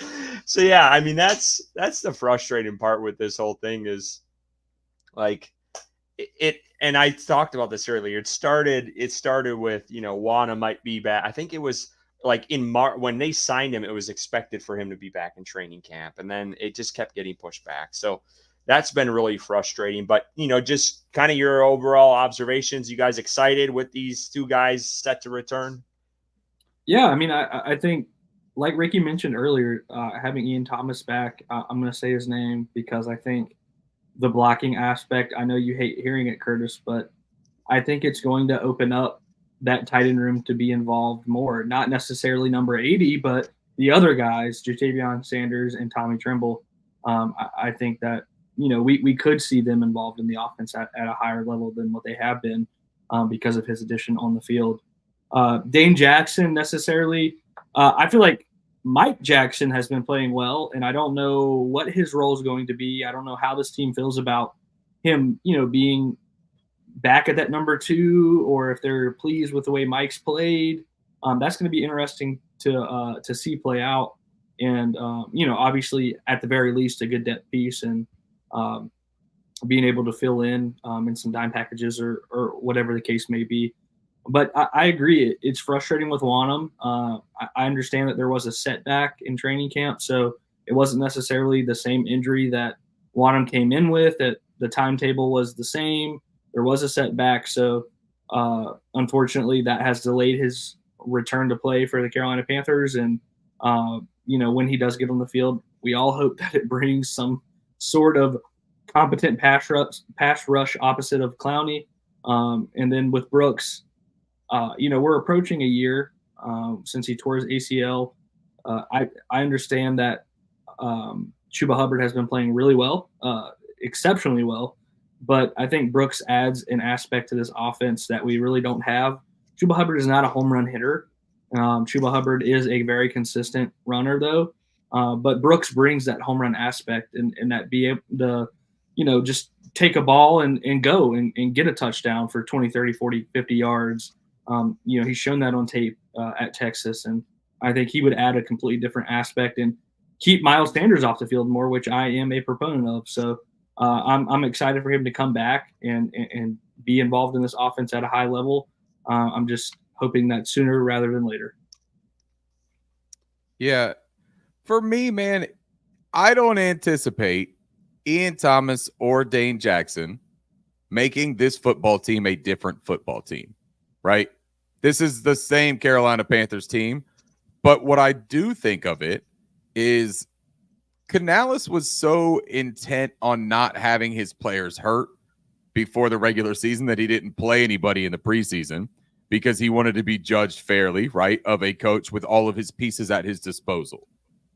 What I think is important to do here is to realize we're getting closer to him having more pieces at his disposal.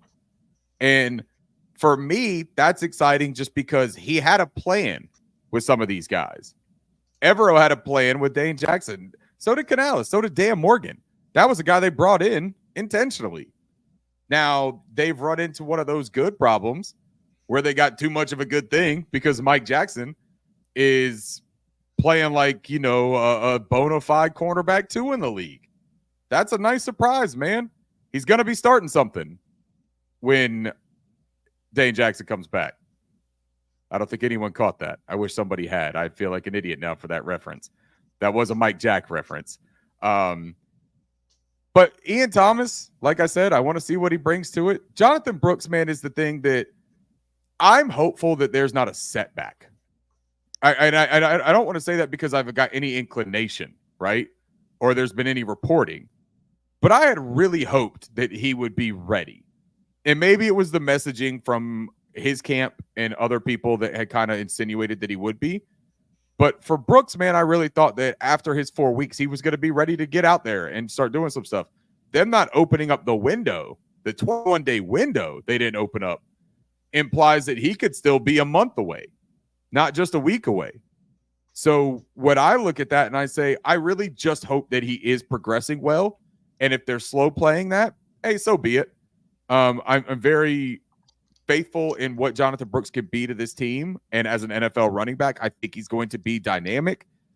DJ Wanham, Bryson hit a nail on the head. This is a dude that had a medical setback. They didn't anticipate it. But what I would say to that, though, and where I've always had a gripe, they always knew the injury existed because he had missed the end of the year with it and he had surgery on it. That wasn't something that happened after we signed him. That was already done.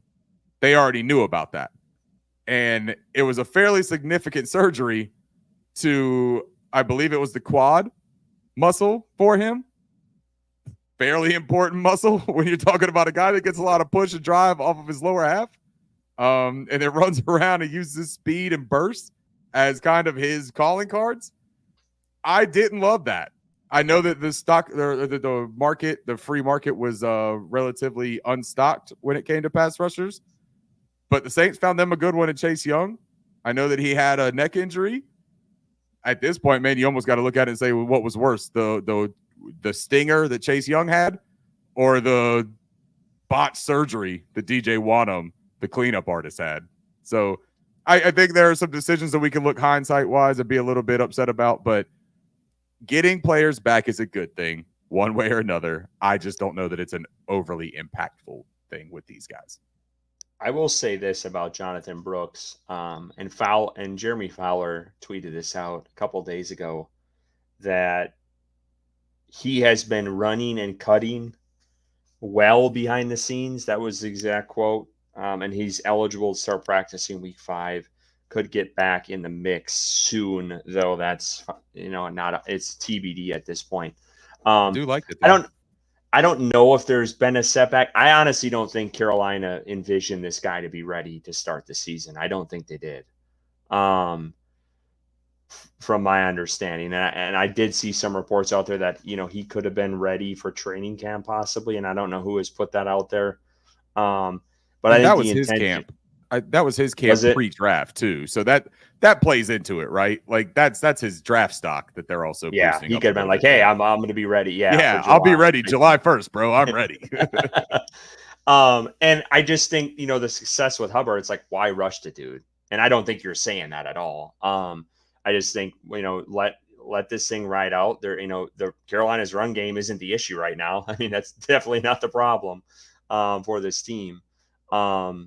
And I just think, let's see what this guy's got. And I think November is when he tore his ACL last year. I think it was November. So It's about a month out from a year. So, and we'll see. I mean, while we're talking about it, do you guys foresee Carolina getting rid of Miles Sanders before the deadline? Do you think he has value at all? I don't know what that contract they gave him. It's probably tough. I mean, who's going to take on the contract, right? Like that's the thing. Now, Bryson asked, he's like, I would love to not see Miles Sanders as much. Bryson, I can't agree with you more, bro. And that's not even trying to be mean to Miles Sanders, because he had a couple of decent runs this week, man. I don't want to sit here and just be overly negative about the guy, but he's not my style of runner. And I just don't care for his complementary style to Chuba's, because I think that it's almost contradictory instead of complimentary. Like, Chuba is literally getting the tough yardage. And Canales said it today in his presser. He was like, what we ask of our running backs, give us the yardage up to the line of scrimmage. Do exactly what we ask up to the line of scrimmage, and then do your thing, right? I think that Miles Sanders is a victim of not doing that.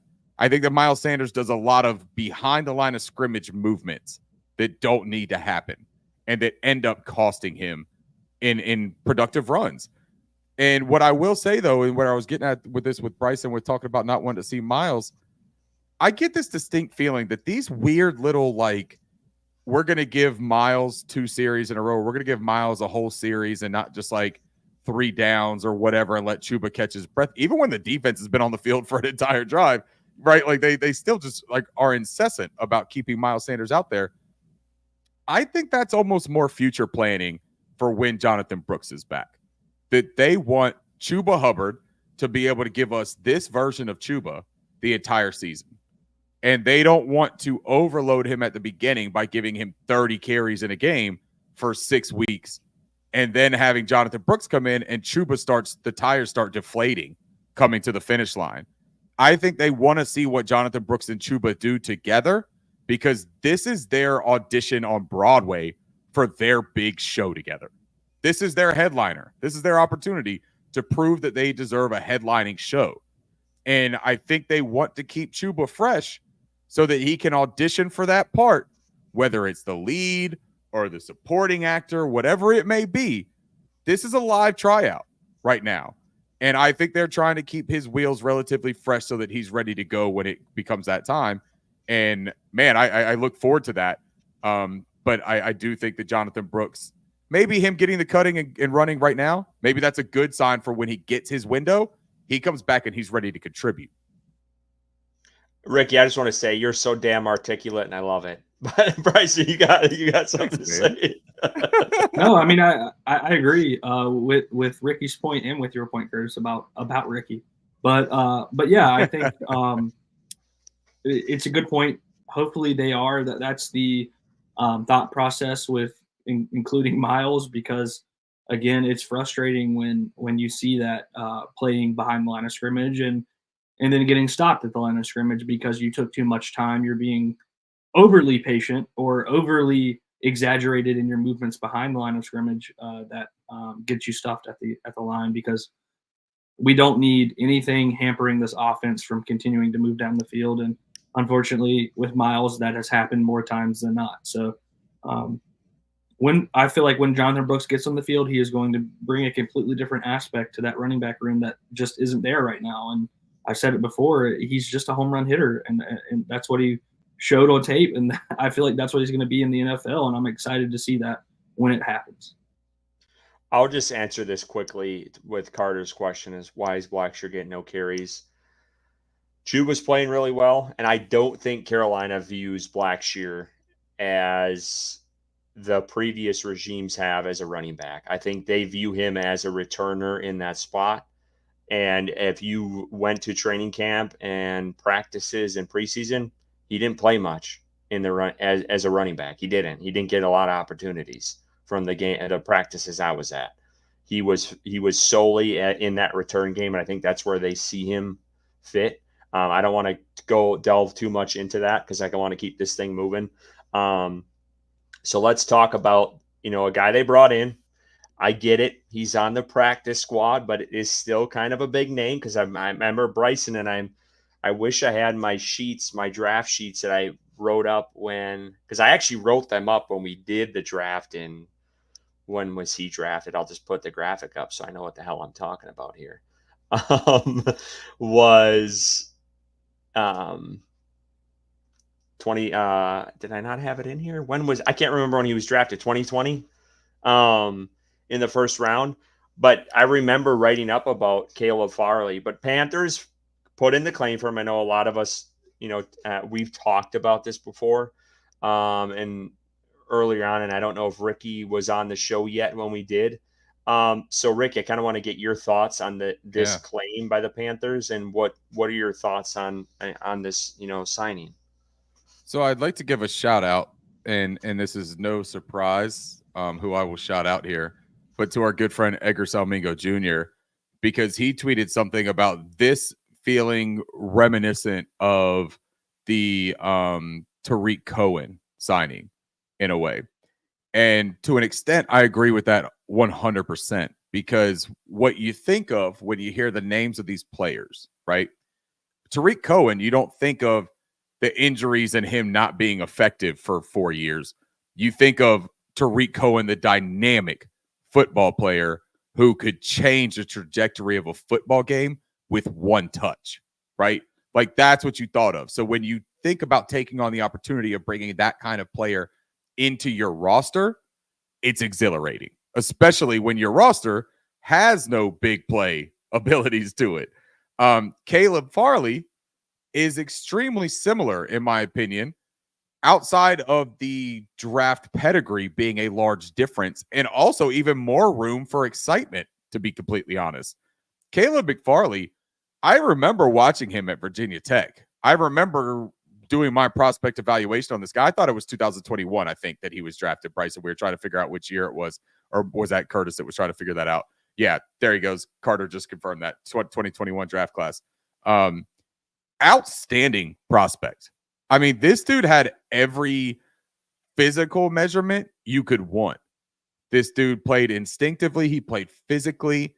This was back when I also was like a huge Virginia Tech guy, just from like the standpoint of they always seem to have really sneaky good talent on that defense.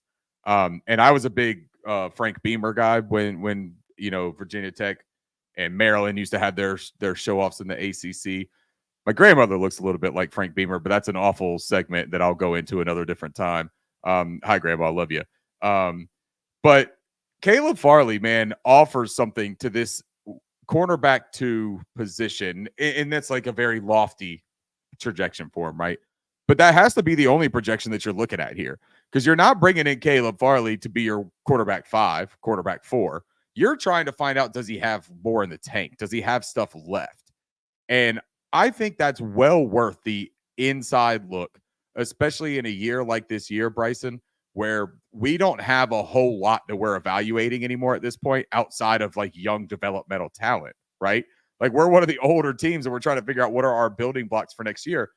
Caleb Farley may not be one of the building blocks, but you might find out that he's worth trying out again next year. What do you think about him? No, I agree, man. I think very obviously Dan Morgan and the staff has a type, tall, lengthy corners. This is just a low risk, high reward move. I mean, he's a waiver claim who's, like Curtis put on the graphic, only played in 12 games in the NFL. If unfortunately J.C. Horn would have went the other way and not been healthy, and this could potentially be him sitting on a waiver claim somewhere couple years down the road if he continued to get injured year in and year out. So why not take a chance on a guy that coming out of the draft or going into the draft was very highly thought of? Curtis and I both did, and I know you did as well, Ricky. So why not take a chance and see if he can be healthy and be on a field and show some of that tape that he showed at Virginia Tech? So I loved the signing. I thought that they should have done it earlier. I was calling for it then, and I'm happy they did it now. Let's just take a chance. A Charlotte guy, a North Carolina native, not far from Charlotte, and happy to be home, and let's just hope for the best and that he can be healthy and be on the field. Yeah, I think a lot of us have been pounding the table. Really, I think it was August, and when Carolina was, Dane Jackson got hurt, to go out and at least take a flyer on Farley, and I think it's kind of a dart throw. I mean, he's definitely dealt with injuries, played in only 12 games, but when on the field healthy, he was a solid back. So in college, so I think it's worth a flyer on him, and let's see if he can work his way up to the practice squad and maybe see some action, and give this guy a shot. But I don't knock them for trying, because I do think this guy did have some value coming out, and it's just he really hasn't been available, and we obviously know that with J.C. Horn as well, but and his availability to up to this point. So I do think it's worth let's see what you got, and always try to you keep turning stones. I keep turning those and trying new things and bringing in guys. I appreciate that from the staff. Leave no stone unturned. I think that's what I was trying to get at as I struggled through there with 3 land sharks in.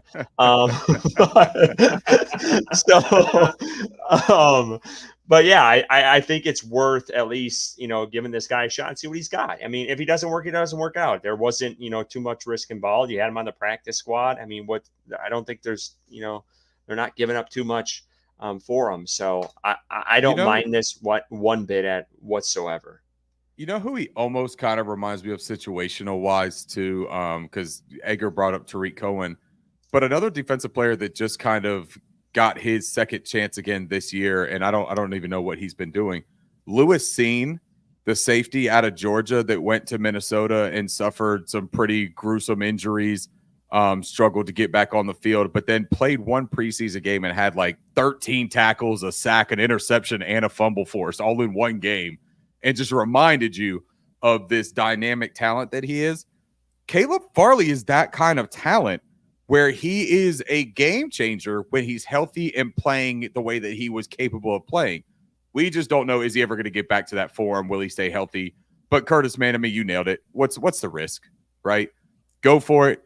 if you can get some sort of top end talent for a bargain and you get him at the home discount too, bringing him back home, and he's excited to give you everything he's got, man, go for it. Absolutely. Well, and the thing too with him is like he doesn't have to, he's not here to be the number one. Like he's a guy who can have a role on this defense who depth at that position has struggled. Now I know they're getting Dane back now and stuff. So but I just think, he doesn't have to be that featured guy, and I think that could also help too. And we'll see. We'll see if they can develop him and keep him healthy. So let's move on here. And we'll get into statistically speaking now. And Ricky, if you want to kick us off, we'll start with the Chicago Bears. Ricky, when you sent me these graphics, I loved every bit of this because we all know, us and Chicago Bears fans, there's just this rivalry really since the trade for Bryce Young, and I feel like they've kind of started it. They were kind of the assholes in all of this when it first started. And then it's just kind of been this back and forth ever since then. And I tried to restoke, some of that flame a couple of weeks ago when I tweeted out, Jaden Daniels is better than Caleb Williams, and, Bears karma's a bitch because they were giving us so much shit for taking Bryce Young over CJ Stroud. And, obviously we know how that has panned out so far, but I just wanted to mention that because I thought it was funny. And then I told Bryson this too before one of the shows. I'm like, I didn't even know we played the Bears this year. Right. I had no fucking idea. Right. I didn't. So here we are. I mean, Andy Dalton, another revenge game for him. But let's talk about the Bears offense. Go ahead, Ricky. Well, and this is one team that Andy Dalton says he has not beaten, right? One of 3 that he has not beaten. So he's got an opportunity to get off that bench this year. But to your point, Curtis, before we get into this, yeah, this is kind of like one of those all for all the marbles types of deals, right? Especially between the fan bases, because I'm gonna level with you here. Right now, that Bryce Young trade is nasty, nasty stuff for Carolina Panthers fans to have to sit with. And you could go back to the context of Brian Burns should have been involved and should have had the 2 picks from the Rams or whatever you might want to get into. There's all kinds of revisionist ways we can go back through it, but it's tough. And so this game for me as a Panthers fan, I don't give a shit that it's Andy Dalton instead of Bryce Young against Caleb Williams. I'm looking for the best opportunity to beat these fools because they have just been wreaking havoc on our fan base, and rightfully so. That's the worst part. We have to admit it, that it's like almost earned bullshit from these Chicago fans. But so I thought if I just throw up a teddy bear and basically the way that their offense has played this year has been very reminiscent of a soft night, fuzzy little stuffy. Not exactly the Midwest demons of the past, not the Mike Ditka team. There's no sweater vest over in Matt Eberflus's closet. But their offense, let's get to it. 19.3 points per game. That's good for 20th in the league. Pedestrian. 253 yards per game. That's good for 30th in the league. Basement. 165.8 passing yards per game. Ooh, now we're stepping up into the nosebleeds at 26 in the league. 87.3 rushing yards per game. All right, we sunk a little bit deeper, put a heavier weight on the line. That's 29th in the league. 4.2 pass yards per play. Throwing out the big guns with your golden goose Caleb Williams, 30th in the league on his pass yards per play. Good job, big fella. Or should I say little fella, because you're about the same size as Bryce Young. 3.5 rushing yards per pass play, or rushing yards per play. That's tied for 30th. Hey, at least you tied. At least you're not the only dipshit at 3.5 rushing yards per play. You've had 6 offensive touchdowns. That's cool. That's tied for 24th. 6 is not terrific, by the way, through 4 weeks. You would like to have more touchdowns than that. 61.1% of the time you are throwing the ball because, of course, you are. You drafted Caleb Williams. And when you get tunnel vision like that, you just kind of have to lean into it, and that's good for 8th in the league. So you see the offense outside of their coaches, Shane Waldron's refusal to run a balanced offense. You can see they're not very good at anything, fellas. Yeah, Ricky, I love that you tore them to shreds here. I really do, because I find it funny. I will try my best to keep doing that. I find it funny that Chicago tries to dig at a team in the NFC South because they can't compete in their own damn division, and that's a reality. Bingo. They have been bottom feeders in the NFC North, and coming from way back when I was a Packers fan, this team was Green Bay's bitch ever since I was alive. So that's the reality of it. And in recent years, they haven't done jack shit. So it goes Detroit, really Minnesota right now, Detroit, Green Bay. You can kind of intermix those guys, and then it's Chicago at the bottom, even with Caleb Williams. And it's funny when Bears fans want to attack, and you mentioned it. They griped about Bryce Young's height, and then Caleb Williams is like an inch taller. And then you bring in a guy, he was supposed to be the second coming to Patrick Mahomes. That's basically what the hype was coming out for this guy. And I don't know a more loaded offensive weapons team for a rookie coming out. The guys he was surrounded by, and up to this point, if you look at these numbers, it's not very good. So I hope Carolina can take advantage of that. I do think they made a bad move. I would have not kept Matt Eberflus around. I think he's a good DC. I don't think he's a good head coach. So I think they should have wiped the system clean before they got Caleb. And I think it's going to bite them in the ass in the long run. We'll see what happens. But I don't know where I was going with that, just to say I hate the Bears. I really do. I can't stand their fan base, and I really hope they have a dog shit of a year. Yeah, look, this offense isn't scaring anyone. Even with our piss poor defense, I think this is a game that could be a bounce back game for our defense. And Ricky, talk about the stats. They're struggling to throw the ball. They're throwing the ball a lot, and they're not getting a lot of production from that. So I think really sitting right now, our offense is a lot better than what the Bears have been putting on tape and putting on the field on Sunday. So I'm not scared going into this game from the offense, but the other side of the ball, which we're going to get into eventually, is a little scary for the Chicago Bears. Yeah, that's completely fair. That's the part that you have to worry about. Before we get to those parts, let's look at some deeper dives into the offense to see where we could see a little bit of the plays being made on Sunday, right? For the Bears, they have 6 rushes of 10+ yards. That's tied for 29th. So explosive is a word that they really don't care to use much in their locker room. That's probably a curse word for them. 18% of the time, their team run stuffed rate, that's 23rd in the league. So, shut them down if you want to. It's not that difficult, apparently. 2.29 rushing yards after contact per carry. That's worse than the league. So nothing to write home there. That's probably courtesy of the guy you see up there in that thumbnail too, DeAndre Swift. Man, if there was ever a picture in a dictionary for what does a guy look like who needs a really good offensive line to find success in the NFL, it's DeAndre Swift shaking hands with Miles Sanders. Am I right? Then on the next slide, you're going to see a thumbnail of the fearsome Caleb Williams with his bear claw, man. Just so intimidating. I hope we don't have to see any of that on Soldier Field. That would just, Did you see make his it celebration TBMA. after they won? No, I didn't. What did he have one? What was it?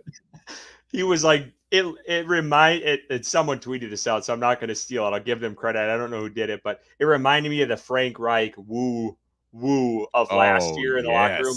But it was Caleb Williams he was jumping up and down as he walked into the tunnel. It was pathetic. Someone else said he hit the yippee-ki-yay, the double fist pump coming out. It was hilarious. I do want to preface some of this though by saying that this is going to be as much friendly razzing as I'll do. I am going to give them hell the entire time we do these statistics, but I will also level with you. I would take their future quarterback position with Caleb Williams relatively confidently because I do think that kid has all the talent in the world to figure it out. I think that his offensive coordinator is a little bit of a dipshit, and I think that they banked a little bit too much on old Keenan Allen being young Keenan Allen. But I love Roma Dunze. I think they've got a stud in him. So let me get back into the statistics, though, so that I could be a little bit ruder. Because I felt like I was about to start being nice, and I really didn't want to go down that path with the Bears. This one is a good one. 3 touchdowns credited to Caleb Williams, the number 1 overall pick, the Golden Goose, the guy that we were all idiots for not getting because we took Bryce Young. 6 turnovers. That's double the amount of touchdowns. 4 interceptions, 2 fumbles lost. Now, he did lose a 3rd fumble, but he got that one back. So that was good for him. Good for you, man. Get your old thing back. Negative 0.28 EPA per dropback. That's tied for 28th. That's just expected points per attempt added. That's kind of just talking about the efficiency and how productive each play is in sequence to compare to the points scored for a team. So they're negative. That's not terrific. And then you have that wonderful picture over there of the man of the hour, Shane Waldron, superstar there in Chicago. I'm sure everyone's very happy with him. He's basically like Ben McAdoo, but a little bit younger. 22.3% play action. That's 18th in the league. That's good for them. That's probably one of their best offensive statistic rankings right there. 16 sacks. That's tied for third most. On 62 quarterback pressures. That's tied for fourth most. With a 38% quarterback pressure rate. That's tied for that's fifth highest. 3, 4, 5. If you guys are playing Yahtzee, you're pretty good at it. If you're playing in the NFL, those aren't encouraging statistics. 3.6 yards average target separation. That's tied for 15th. And I think that that's important to bring up because they've got this three-headed monster at wide receiver that made Caleb Williams have the best possible situation for any rookie quarterback to ever go to. And yet they're middle of the road in average target separation. Maybe it's because one of their targets is a very old guy who's hurt right now and isn't playing. Maybe the other one is that DJ Moore isn't necessarily like a separation guy. He's more of a timing guy who plays with rapport with his quarterback. And that Rome Odunze is a rookie. So, yeah, maybe we're starting to see that the national media is catching up a little bit on not everything is so beautiful and rosy and perfect when you have a rookie quarterback, no matter how talented they are. I want to say one thing because I don't want to harp on this too much or take too long.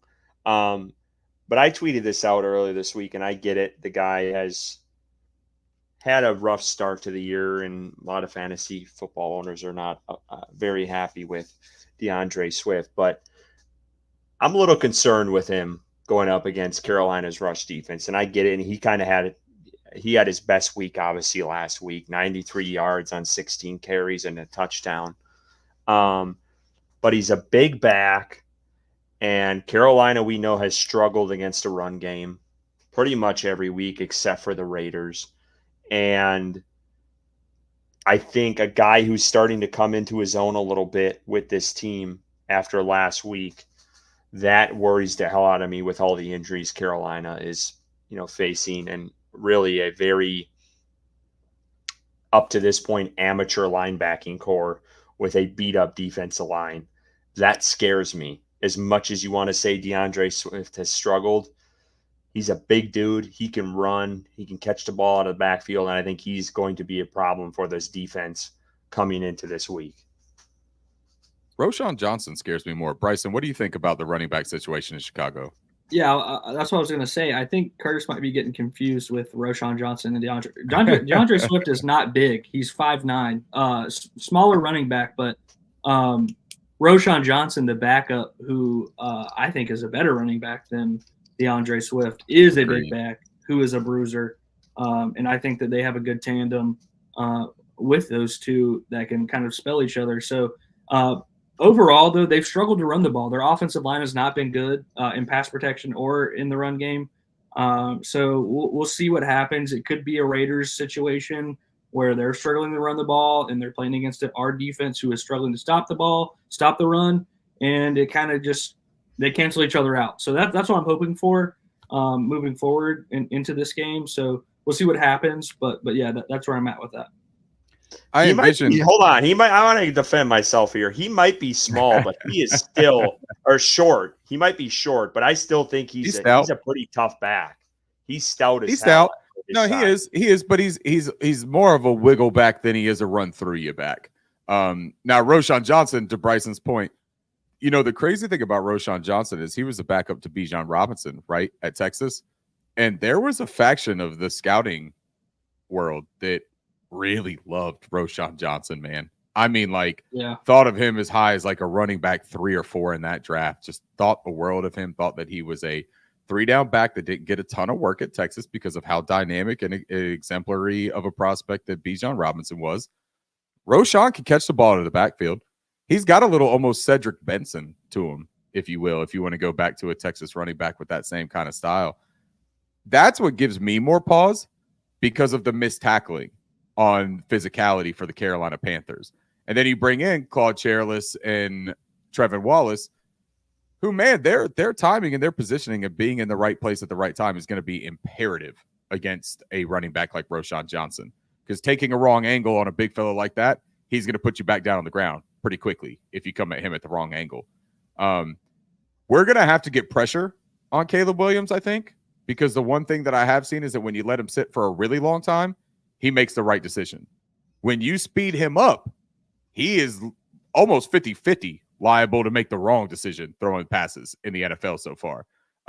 So one way or another, I don't know how they're planning on doing it. I don't know if they're going to, pay Bryson extra money to come back down to Charlotte or to go meet them in Chicago this week and say, hey, we need you out there on pass rush specialties. I don't know if that's like, yeah, send him your way. I will, man. I'll tell them, hey, give him like 3 or 4 Mick Ultras, and he is a wild dog, man. Let him get out there and get it. No, but so let's move on, guys. Let's move on to the Chicago Bears defense, okay? The Bears defense, this is the part that Bryson was saying gives him a little bit of pause, and it should. This is a pretty good Bears defense, guys, and this is a defense that has been trying to like cling to life for their offense. We all know how that looks, right? We saw it last year with the Carolina Panthers. When an offense is struggling and they're not producing any kind of yardage, you're asking a lot of a defense. So some of these statistical rankings actually might even be a little bit like skewed in a way that they're a better defensive team than they are even showing. And they're showing pretty well here. 18.8 points per game allowed. That's 8th best in the league. 295.5 yards per game. That's 10th in the league. You'll notice a recurring theme. They're pretty much top 10 in most of these things that matter. 174.5 pass yards per game. That's tied for 8th. That's, shout out to Jalen Johnson and Kendall Gordon. They're just playing terrific. Tyreek Stevenson, that secondary. Jaquan Brisker, man, that dude is a ball player. That's somebody that we need to watch out for, I think. 121 rushing yards per game allowed. That's 18th. So they're right there. Might be the Achilles heel and the game plan. Bryson talked about that game against the Raiders and how he hopes that game plan of like their offensive rushing against our defensive rushing kind of played out. I do envision it very similarly, Bryson. But I'm hoping that the game plan works out the same way with their rushing defense and our rushing offense. That's what I'm really looking for there. 5.5 pass yards per play allowed. That's 9th in the league. Pretty dang stout on the pass defense, man. And I think that Andy Dalton's going to have to continue that quick pass game. I don't think that you want to let Montez Sweat, Gervon Dexter Sr., I don't think you want to let those guys try to get after Andy Dalton for an extended period of time. That's not a formula for success. 4.5 rushing yards per play. That's 19th in the league. They've allowed 7 touchdowns so far. That's tied for 7th. So they're also doing a good job of limiting points scored to field goals and making teams go for it on 4th in disadvantageous opportunities. 54.3% of the time opponents are passing on them. That's 22nd in the league. And again, that's probably because they're rushing against them so effectively that teams are starting to game plan in that regard. Anything stand out here from just these basic statistics? I mean, it's a good defense, man, and it's probably one of the best that we faced up to this point. The Saints were good week 1, but I think overall this could be the most talented defense that we've played up to this point. You mentioned Montez Sweat off the edge. That's concerning. That defensive line is talented, and their secondary is very talented, especially with Jalen Johnson and those guys back there. So I think they're going to have their hands full. The offense is, but we're going to see how it plays out. I mean, I think they're susceptible in certain areas. You gotta run with Chuba. You gotta pound the rock. And Dave Canales, like we've mentioned, I feel like every week on this podcast, stated he's going to be hard-headed with the run, and he's got to be in this game to open up things for this passing offense. Yeah, I don't want to reiterate a lot of the things you guys have said, but I do agree. I think running Chuba early and often is going to really help, I hope, kind of level the playing field with this defense and, make them honest with some of their plays, what they call. But they're going to be, I mean, this team defensively, that's their bread and butter. And it really has been for years with this team. But they're solid. They really are across the board, up and down. So Carolina's going to have their hands full this week. And again, when opportunities present themselves like they did in this last game against Cincinnati, Carolina's got to come out on the other side of that, or it is going to be a difficult day for them. And I don't think this is going to be a high scoring game for this matchup. I think it's going to almost feel like that NFC South battle where it's low scoring. And when you get your opportunities, you got to take advantage of it. So let's dive in more, Ricky, with some of the, oops, I jumped ahead here. I'm sorry. You're good. You're good. You and I are competing against each other with that click right there, trying to get the slides right. No, but I think you bring up good points about all of that stuff. And then defensively, when you start digging into it a little bit more, the Chicago Bears are 17th in the league with 10 sacks. That is something that we are very envious about. If you think we're envious about quarterback situations, maybe not so much, but defensive end rushing and pressure. Actually, not even defensive end, man. They get a lot of their stuff from the interior too. 43 quarterback pressures, 32.5 basically quarterback per pressure rate. That's 15th in the league. So again, they're like middle of the league when it comes to getting pressure and finishing sacks. They've got talent along that defensive front. 5 interceptions. That secondary, man, with Jalen Johnson. And again, man, I think Jaquan Brisker is a guy that has really taken a step for them. That's the safety out of Penn State. I believe he's in his second or third year. Really good football player, man. I mean, he has sacks, he has tackles for loss, he has interceptions, he has pass defense. He's got like, I think 35 individual tackles so far this season.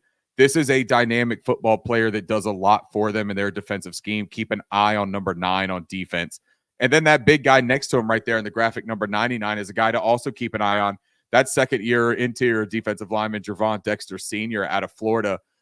This was a guy that had a really high upside that they were just like, man, it's about putting it all together and him putting it together at the next level. He's doing it so far. He's having a nice season. I believe he has 3 sacks from the interior defensive line. That's pretty impressive, man. 16 rushes of 10-plus yards allowed, though. That's tied for 23rd. So, again, that rushing defense is vulnerable. 1.44 yards before contact allowed per rush. That's 22nd in the league. So, I mean, they're giving you room, and what Canales talked about wanting his running backs to get their job and to do their thing up into that line of scrimmage really feeds into Chuba Hubbard's effectiveness, efficiency, and this potential matchup here, because they're allowing you to get to your place, and then it's just about getting forward after that. That's something that Chuba does very well. 26.5% blitz rate. That's 17th in the league. 54.2% of the time they run a light box. That's the 8th highest in the league. So there are opportunities against the run, and we've highlighted this the past couple of weeks, and we've been spot on about it. With the Las Vegas Raiders and with the Cincinnati Bengals, we've called out very similar statistics, and I change this every week to work to the things that are supposed to go for us this week so that we have an inside view. This is where I think we find our bread and butter, guys. I think we run the ball. I think Chuba Hubbard is going to have another effective day, and I think that what you got to do is look at this and say, you don't give them opportunities to turn us over. Play smart football, because if they turn us over, we're going to end up being behind the 8 ball in this game, in my opinion. Let's go to the Panthers offense moving along here. Yeah. You want to do this one, Curtis? I won't do this one. Bryson can do it. Go for it, Bryson. All right. Thank you, Chris. All right. So the Carolina Panthers moving up in the world. Look at these stats across the board, man. We are not 32nd in very many areas. Hey, dude, that is worth saying, though, man. Like, they've literally done such a jump here in 2 weeks with Andy. It's nice. It's nice to see, man. It's a breath of fresh air. 18.3 points per game, 25th in the league. 291 yards per game, which is 23rd. Continuing to move up week by week. Impressive. 182.5 passing yards per game. Man, that's a jump from what we saw from the first 2 weeks. Impressive. And then 108 yards rushing, 108.5 yards rushing per game. That's very good. I mean, it's 18th in the league, but you know, you're running the ball effectively when you're running for over 100 yards. So I'm happy with that. And again, to Ricky's point earlier, that's the area that you're going to have to key in versus this defense that has shown they're susceptible in that area and not so much in other areas. 5.1 passing yards per play, which is 26th in the league, and 4.4 rushing yards per play, which is tied 12th. That's impressive. Chuba Hubbard is running through contact. He is getting yards after contact. And again, we've harped on it. You got to key in on that area in this game. 8 offensive touchdowns, which is tied 17th in the league. and they're passing the ball 59.3% of the time, which is tied 13th in the league. They've gotten to 17th in the league on offensive touchdowns, dude, and that's in 2 weeks because they didn't have any, or they had the one, right? Bryce Young ran a touchdown against the Saints. Mm-hmm. Yep. I think that's the only offensive touchdown in the first 2 weeks. So 7 of those they've gotten just the last 2 weeks with Andy Dalton, dude. That's impressive. That's crazy. Let's go into the keys for the offense. Bryson, why don't you do this again, man? I feel like I'm gonna have to just Ricky, I'm gonna let you take this one, buddy. Okay, I'm gonna let you take this has a little bit of extra letters involved on some of these statistics. Exactly. So I left the thumbnails the exact same. You know why? Because these guys are doing the damn thing, man. And I want to keep on highlighting the guys that are providing the way for these offensive keys. Chuba Hubbard, you see the big league chew up there. 8 rushes now of 10+ yards. That's tied for 26. If you remember correctly, I think we only had 1 through the first 2 weeks. So that's, again, 7 in the last 2. That is a terrific uptick. It's going to take some time to catch up to the league median there because a lot of teams are running for 10+ yards in a carry. But now that we have things kind of working for us, Chuba's starting to show you that he can do the same thing that all these other running backs can do. 1.3 yards before contact per attempt. That's 14th in the league. That's also improved dramatically. But here's the thing that Chuba has always been great at, and this is a team stat. This isn't just Chuba, but let's be honest, it's mainly Chuba. Miles Sanders has a little bit to do with this. But 3.16 yards after contact per attempt. That's 11th best in the league, man. This is just a really balanced, difficult to defend rushing attack. And Dave Canales deserves a little bit of credit for that with his scheme as well, because they had the vision for bringing these offensive linemen in with this personnel and making it work. Speaking of the offensive linemen and personnel, they've only given up 8 sacks this year, fellas. That is tied for 10th on 37 quarterback pressures at a 24.7 quarterback pressure rate, 3rd best in the NFL. I mean, that is absolutely remarkable. I think that is something that cannot be understated, man. 5.6% quarterback sack rate. That's tied for 10th. Now, Bryson, if you'll remember when we did our episode together by ourselves when Curtis was on paternity leave, we talked about that statistic for a little bit because it was up in like the 12 to 13% rate. Yep. And we were looking at the pressures and we were like, that just doesn't add up. That's a quarterback statistic of holding onto the ball and not making decisions when you're supposed to make them and taking unnecessary sacks. That has dropped almost 150% since Andy Dalton has taken over the position. That's pretty remarkable. I mean, it's pretty remarkable, man. 24.5% of the time, Dave Canales and Brad Idzik are running play action. That's 11th most in the league. I did see a statistic today that from a motion standpoint, we're 28th in the league for pre-snap motion. So that is still an area that I would love to see them incorporate a little bit more. And if you look at the top 10 on that pre-snap motion, it's run-heavy teams. It is teams that are looking to disguise what they're doing to create advantages, to get blockers in advantageous situations. I think that's where Dave Canales can grow and evolve as a play caller. 423 team yards after catch. That's tied for 21st in the league. Working our way up that ladder as well. 39.2% of the time we're seeing opponents blitz. That's 4th highest. That has decreased. It was the 1st highest. It was the most. And as Andy Dalton is showing his ability to read coverages and find people in man-to-man situations, he is starting to make defenses approach this team a little bit differently. Yeah, I just want to say I think it's going to be a pretty big test this week for Carolina on the offensive line. We'll see if Damian Lewis is going to be back this week. It sounds like he's been practicing, so that's a good sign. But just going up against a stout defense, defensive front, and I'm curious to see what Carolina does to kind of hold back Montez Sweat because he's had success in Chicago. I know you look at guys like Max Crosby, he was playing hurt, didn't obviously do much in that game for Las Vegas, but this is going to be a true test for that offensive front and to see what they can do. I know they went up against another guy as well last week in Cincinnati and kind of held their own as well. But again, another test for them. And, we've talked about in these last 2 slides, I think the run game, and this is kind of teasing ahead to my bet this week, is going to be mightily important for this team's success on Sunday, because the Bears have struggled, and the Panthers have. This is one of their strong suits right now, and God damn it, if Dave Canales is going to be stubborn with the run, he better be stubborn with the run this week, because I think Carolina can take advantage of this Chicago Bears defense, and I think that will set them up offensively for some shots downfield when, Chicago might have to stack the box because Carolina's running well offensively. So I think that's going to be key in this game. Can I give one bit of perspective on the Damian Lewis thing too? Because I saw this last night and I didn't make mention of it on a tweet or anything. I figured I'd save it for the show.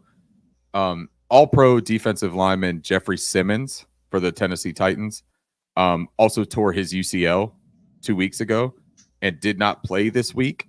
They have a bye this week, and he has already said he will definitely be playing the week after. So that is 2 weeks of sitting, and he's ready to go the third week. But if they didn't have the bye this week, he also said that he would be probable to play this week. So Damian Lewis giving it a go here would not be surprising to me. This is an injury, and I believe Bryson and I talked about this when we were at the game together, and we talked about Damian Lewis. If I remember rightly, I could be thinking of this completely wrong, Bryson. That's correct. We talked about but I thought that again, these are very sudsy memories that I have here inside the old skull. But I thought I remembered us talking about, like, I have buddies, man, that have torn their UCLs and were working out in the gym. They were, carrying all of their groceries in and out of their car. Like, it doesn't affect anything but that overhead motion. That's why it's that pitcher's worst nightmare. That's why it's a quarterback's worst nightmare. But that UCL injury, it doesn't matter about stability. It doesn't matter about pressure. It doesn't matter about torque. It doesn't matter about any of that. It is the overhead motion that causes you problems, and it is a pain tolerance. So Damian Lewis, in all seriousness, could play through this injury for the duration of the year if it doesn't get any worse, and possibly sitting.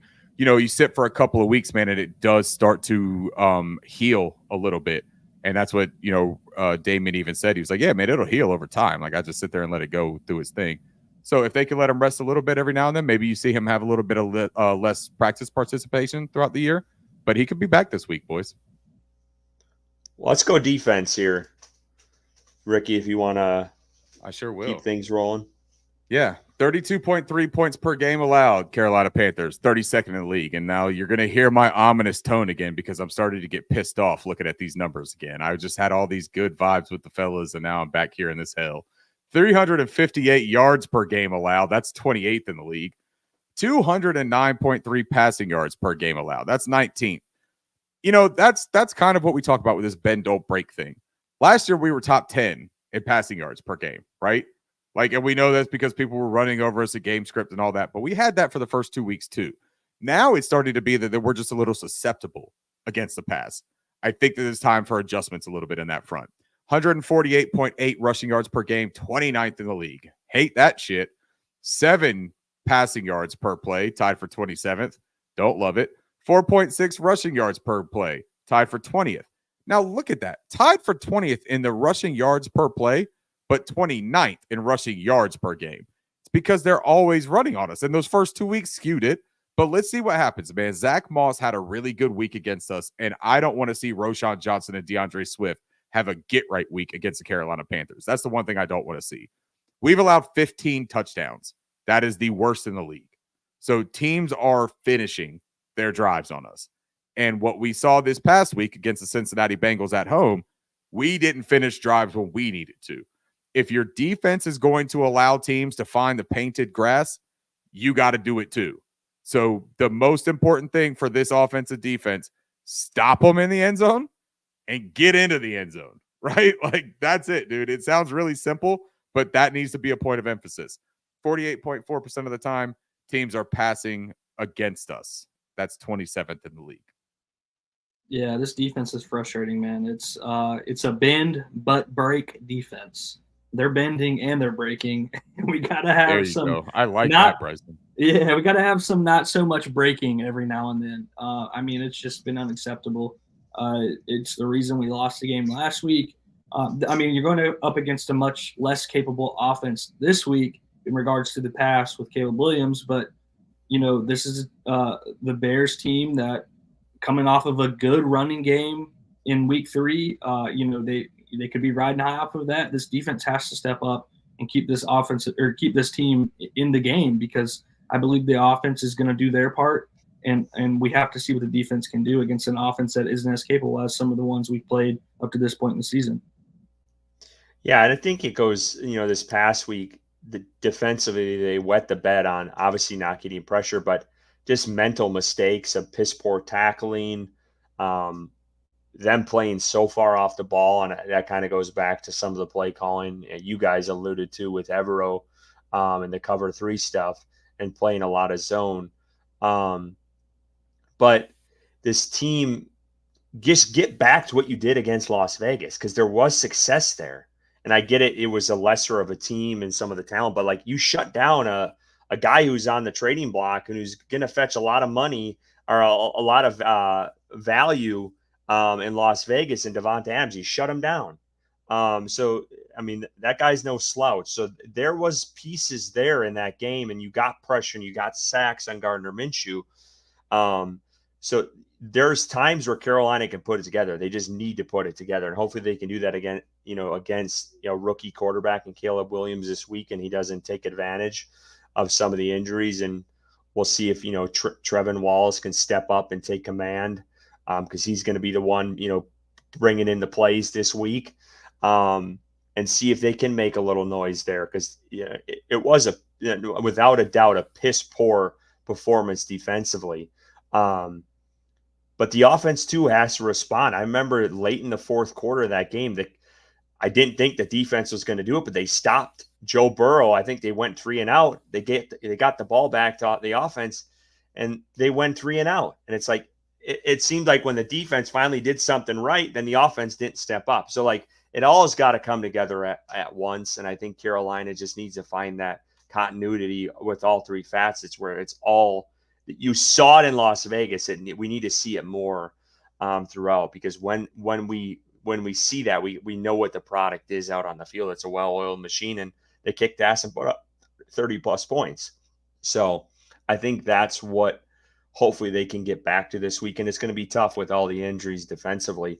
Let's go to the keys, though, in this one. If one of you guys want to kick off, I don't do good with these graphics. I'll be honest with you. I don't. Ricky does a hell of a job. I'll grab it real quick, and we'll run through this fast so that we can get to our bets and predictions and stuff. The Panthers have had 5 sacks this year. That's tied for 30th in the league. That's an unacceptable mark, in my opinion. I think that they have got to figure out a way to improve that. I don't know if that's changing up even some of the schematics and sending more pressure, as we talked about. No zero blitzes. They just have to figure something out to change the way that offenses can attack us. 36 quarterback pressures, that's tied for 28th. At a 28.6 quarterback pressure rate, that's 26th in the league. 4% team sack rate, 30th. I mean, it's just not good, man. That pass rush, you can say whatever you want to about not allocating resources and putting everything onto the offense. You have to figure out something. You cannot be entirely incompetent at the pass rush, in my opinion. 3.4 yards average target separation. That's tied for 8th best in the league. You see JC Horn up there lurking. I think JC has had a nice year. I think that Mike Jackson's had a nice year. I think that getting back Dane Jackson opens up maybe some possibility of running some different coverage stuff on the back end. I don't know if possibly having, Troy Hill as your de facto third corner back there. And third corner isn't always just your nickel, right? Like, you could be playing different personnel packages. That possibly having Dane Jackson out there maybe allows them to do a couple of different things schematically. I don't know. We'll see what they end up doing with that. 9 passing touchdowns allowed. That's the second most. That's the weird thing. And it's been big plays for the secondary that's been allowing it. It's been communication breakdowns and big plays. We saw the missed tackling from the Jamar Chase touchdown last week. Absolutely infuriating. They got to get better on that. I hope that Claude Chairless and Trevin Wallace watched all of that transpire and know now that, like, their main job is to finish your individual responsibility. If you do that, everyone's going to be happy with you. You got to finish your responsibility. That's the way this scheme works. 30.2% of the time we're blitzing. That's 10th most, which is really interesting because despite the fact that they're blitzing, and blitzing is, from a technical standpoint of sending the extra players than the base coverage or the base front, they're not getting anything home. And so either they're not blitzing with exotic looks and not sending players from, again, advantageous situations where we see a lot of corner blitzes, a lot of nickel blitzes off of the edge. I don't see a lot of that from Evero. I see a lot of up the gut blitzing that's happening in this scheme, and that doesn't seem to be working at all. And go figure, it wouldn't be working because you don't have any good interior defensive linemen bolstering that attack. So you don't have the offensive linemen worried about having to have two guys on one interior defensive lineman. No. There's a bunch of open hands that are ready to receive these extra defenders when you're sending them. 1.81 yards before contact per attempt, 25th in the league. 51.6% of the time opponents are running the ball. And that's sixth most in the league. And the reason for that, again, our rushing offense has been allowing just everyone to run through it, man. It's like a toll lane that has a free sign above it. Everyone is trying to get their run through before that thing is taken away from them. You know what I mean? Let's go have our fun. It's an all-you-can-ride roller coaster for a little bit. Everyone wants to get in before that gets pulled. They've got to figure something out here, man. And I know that personnel, they're up against it. I do understand Curtis's argument there, and I don't think that he's wrong. But I think that some sort of schematic adjustments are probably necessary here for the second half of this season. Yeah, my biggest thing and really biggest disappointment on this defense is against the run, because I that's the one element I thought this group was going to improve on, and they haven't. They haven't at all. Even with Derek Brown in there, they were still getting their ass kicked against the guy in New Orleans that's escaped, Kamara. He had a day against them and looked outstanding. So that's probably the biggest gripe. And then just going off the blitzes too, and this is something I think Evero needs to do a better job of, is disguising the blitz. I think they have sent some corner blitzes and they failed at it. And I don't think they're doing a good enough job of disguising it. And it just seems like every time they're sending the blitz, the offense is running a play away from it, and it's not effective at all. And I've seen that a couple times, and these corners aren't just getting home on them. And then you say up the gut too. They're not, I mean, they're just getting stuffed right at the line, and it's going nowhere. And it's, a wide open pocket for the QB to pick it apart. So they do need to do a better job. And I think they got to do a better job at disguising it, being more exotic with it. And hopefully maybe Dane Jackson, and, he can provide some relief of whether he's the one blitz. I don't know what they're going to do, but I think they need to do a way better job of it. Because like you said, when you blitz so much, you're one of the top teams that do it. You got to get home on some of those, and they're just not right now. And that's a big issue. I'd be figuring out a way to get Mike Jackson involved in some of these blitzes, to be completely honest, man. That's a physical dude with a nose for the ball. You want to talk about like exotics and stuff like that? A lot of times when you talk about disguising, you're talking about back-end coverages. That's what most people talk about. And that's what Evero was most known for that middle of field open, middle of field close, changing his safety looks. And that's something that he does very well.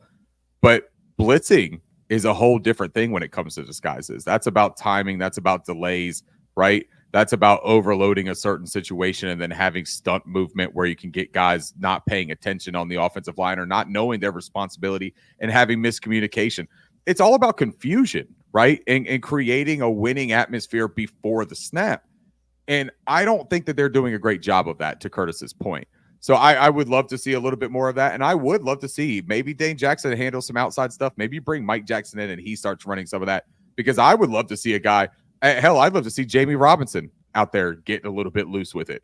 I mean, I think that there are options that when you're this low on production, I think you start throwing some darts. And I'm a little bit tired of the apprehensive approach here with a defense that's just getting annihilated. At least go for broke if you're going to get your ass kicked. At least put up the fight. At least throw a haymaker or two. Don't just sit there and get jabbed to death like it's a Floyd Mayweather fight. Go out there and get your, Diego Corrales and put your fighting hat on and start whooping somebody's ass, even if you lose. Bryson, anything on the defense? You guys said it well. I don't have much to add. It's a disappointing side of the ball. I don't even want to talk about it really. All right. Well, let's get into our bets, and then we'll go to the predictions. We've been hitting on some bets. We've been not hitting on bets. We kind of been all over the place. This week, we gave you guys a parlay to dabble with here. So let me put it up on the screen. And here it is. So this is through Bet 365. They're doing a promo right now. I think it's if you bet $5, you get 150 in bonus bets. So take That's advantage a of hell of a that. deal. Exactly. And again, we're through signupexpert.com/Panthers, and it lays out all the sports books in your area that are available to you. So please go through that dedicated link and sign up through that link.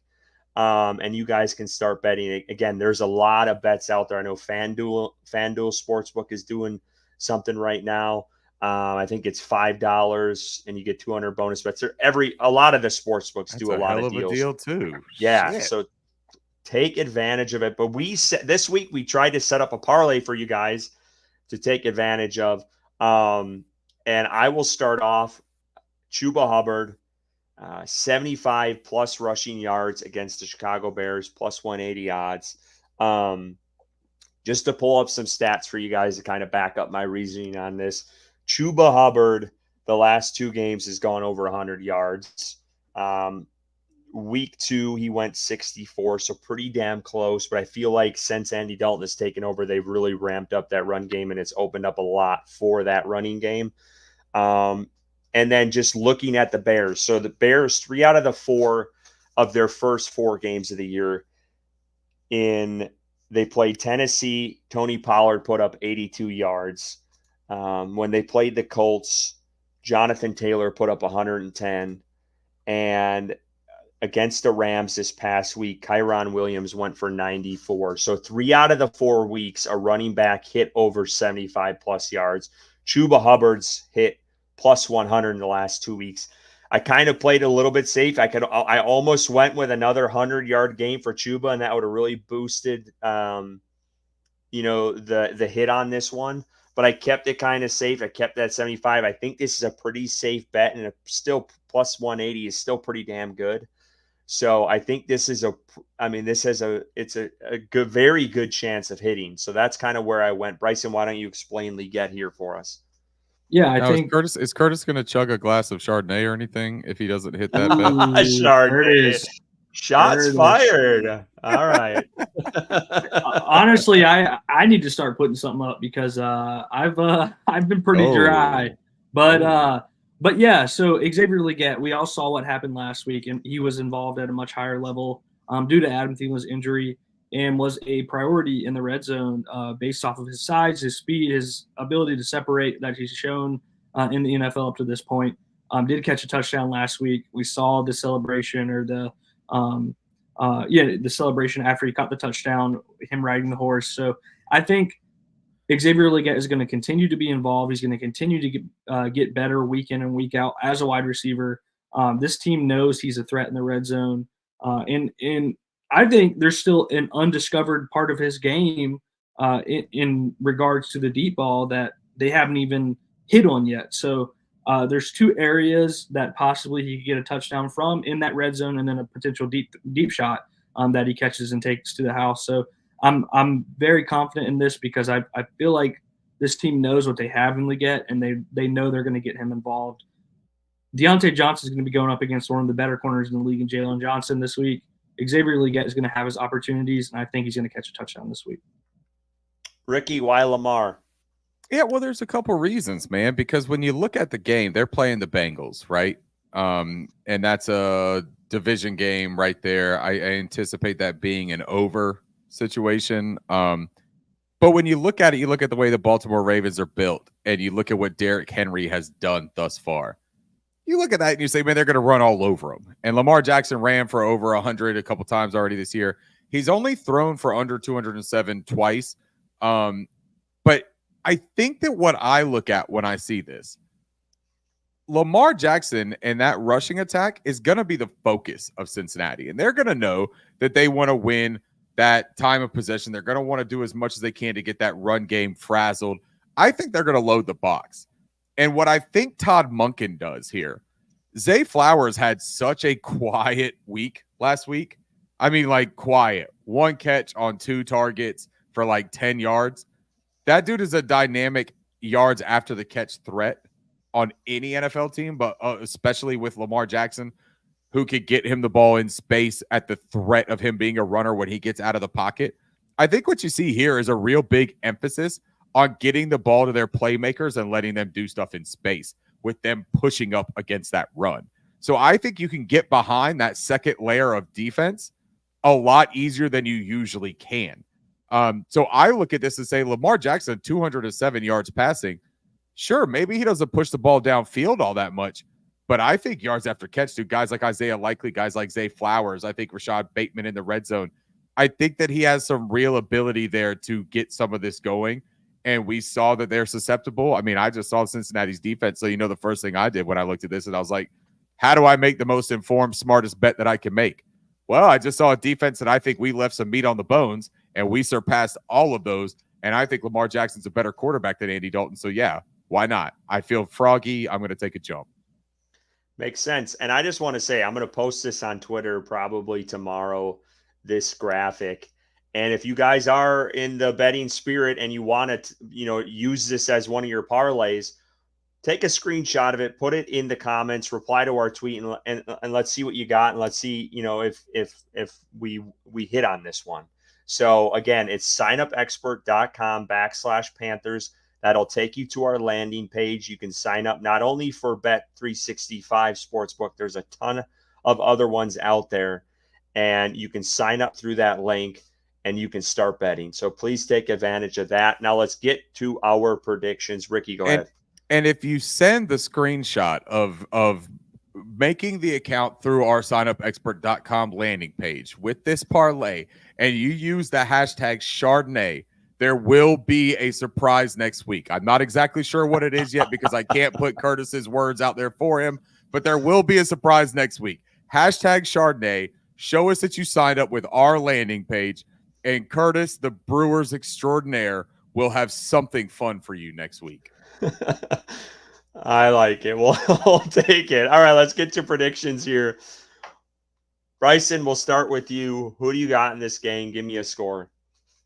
Yeah, I think for me it comes down to what offense am I more confident in versus the opposing defense in this game. I think the Bears have really struggled on offense up to this point in the season. Caleb Williams is coming off of a decent game versus the Rams, his best game of his NFL career up to this point.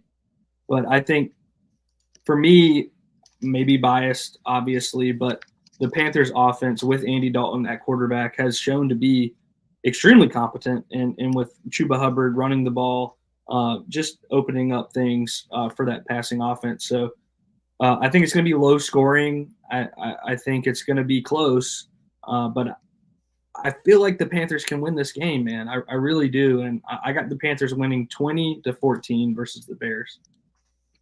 Ricky? Man, this is a tough one.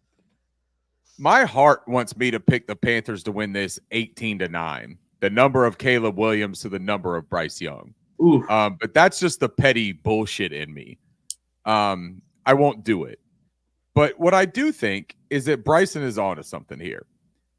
This Bears team played a emotional game last week to get a fucking scrape by kind of win.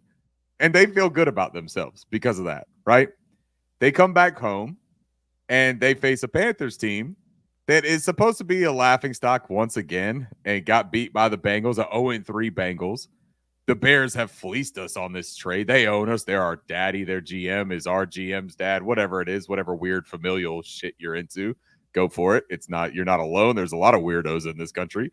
But what I'm going to say about this football game is that Caleb Williams doesn't like to be tricked.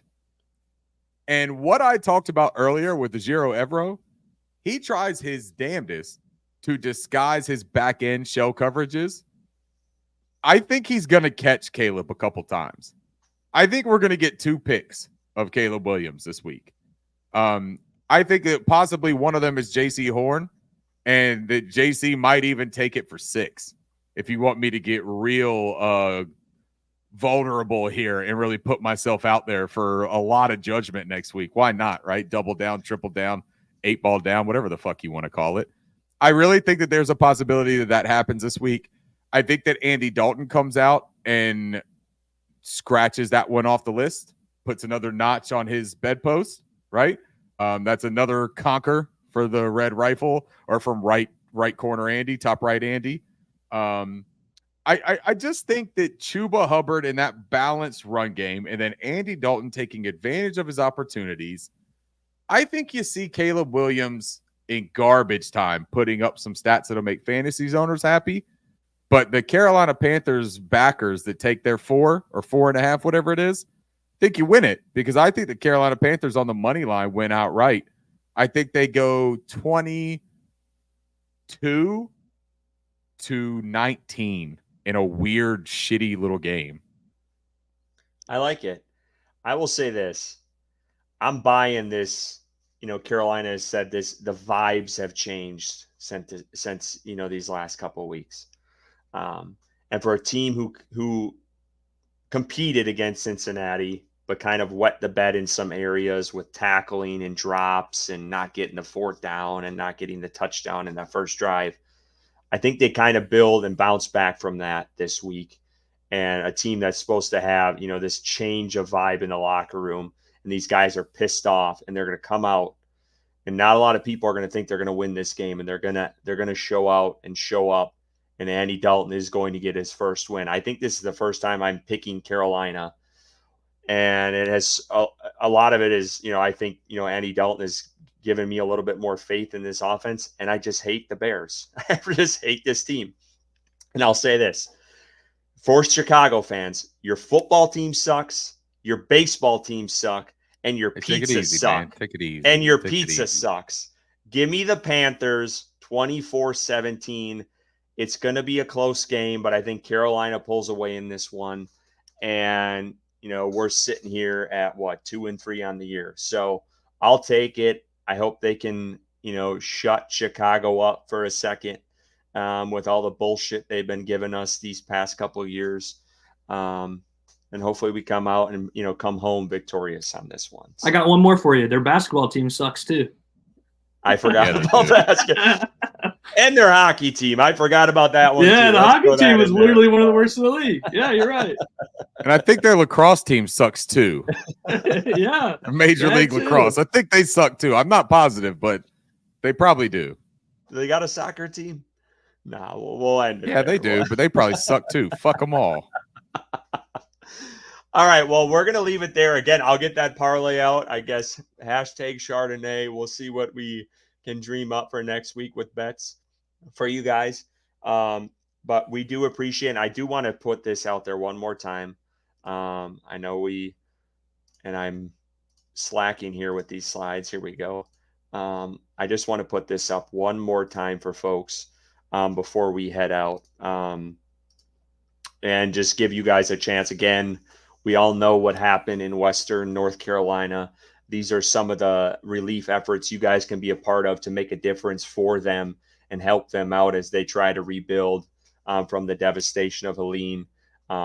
Here are some of the links, some numbers you can text. Anything, literally anything, will help them out in their recovery. And just keep them in your guys' thoughts and prayers. And I'll just leave this up for a few more seconds as we head out. We'll be back next week, and hopefully we come out with a win, and we'll keep pounding and just keep everyone in Western North Carolina in your thoughts and prayers. Anything else you guys want to add to that? No, that you guys good? Man. Okay. All good, man. All righty. We will see you all next week.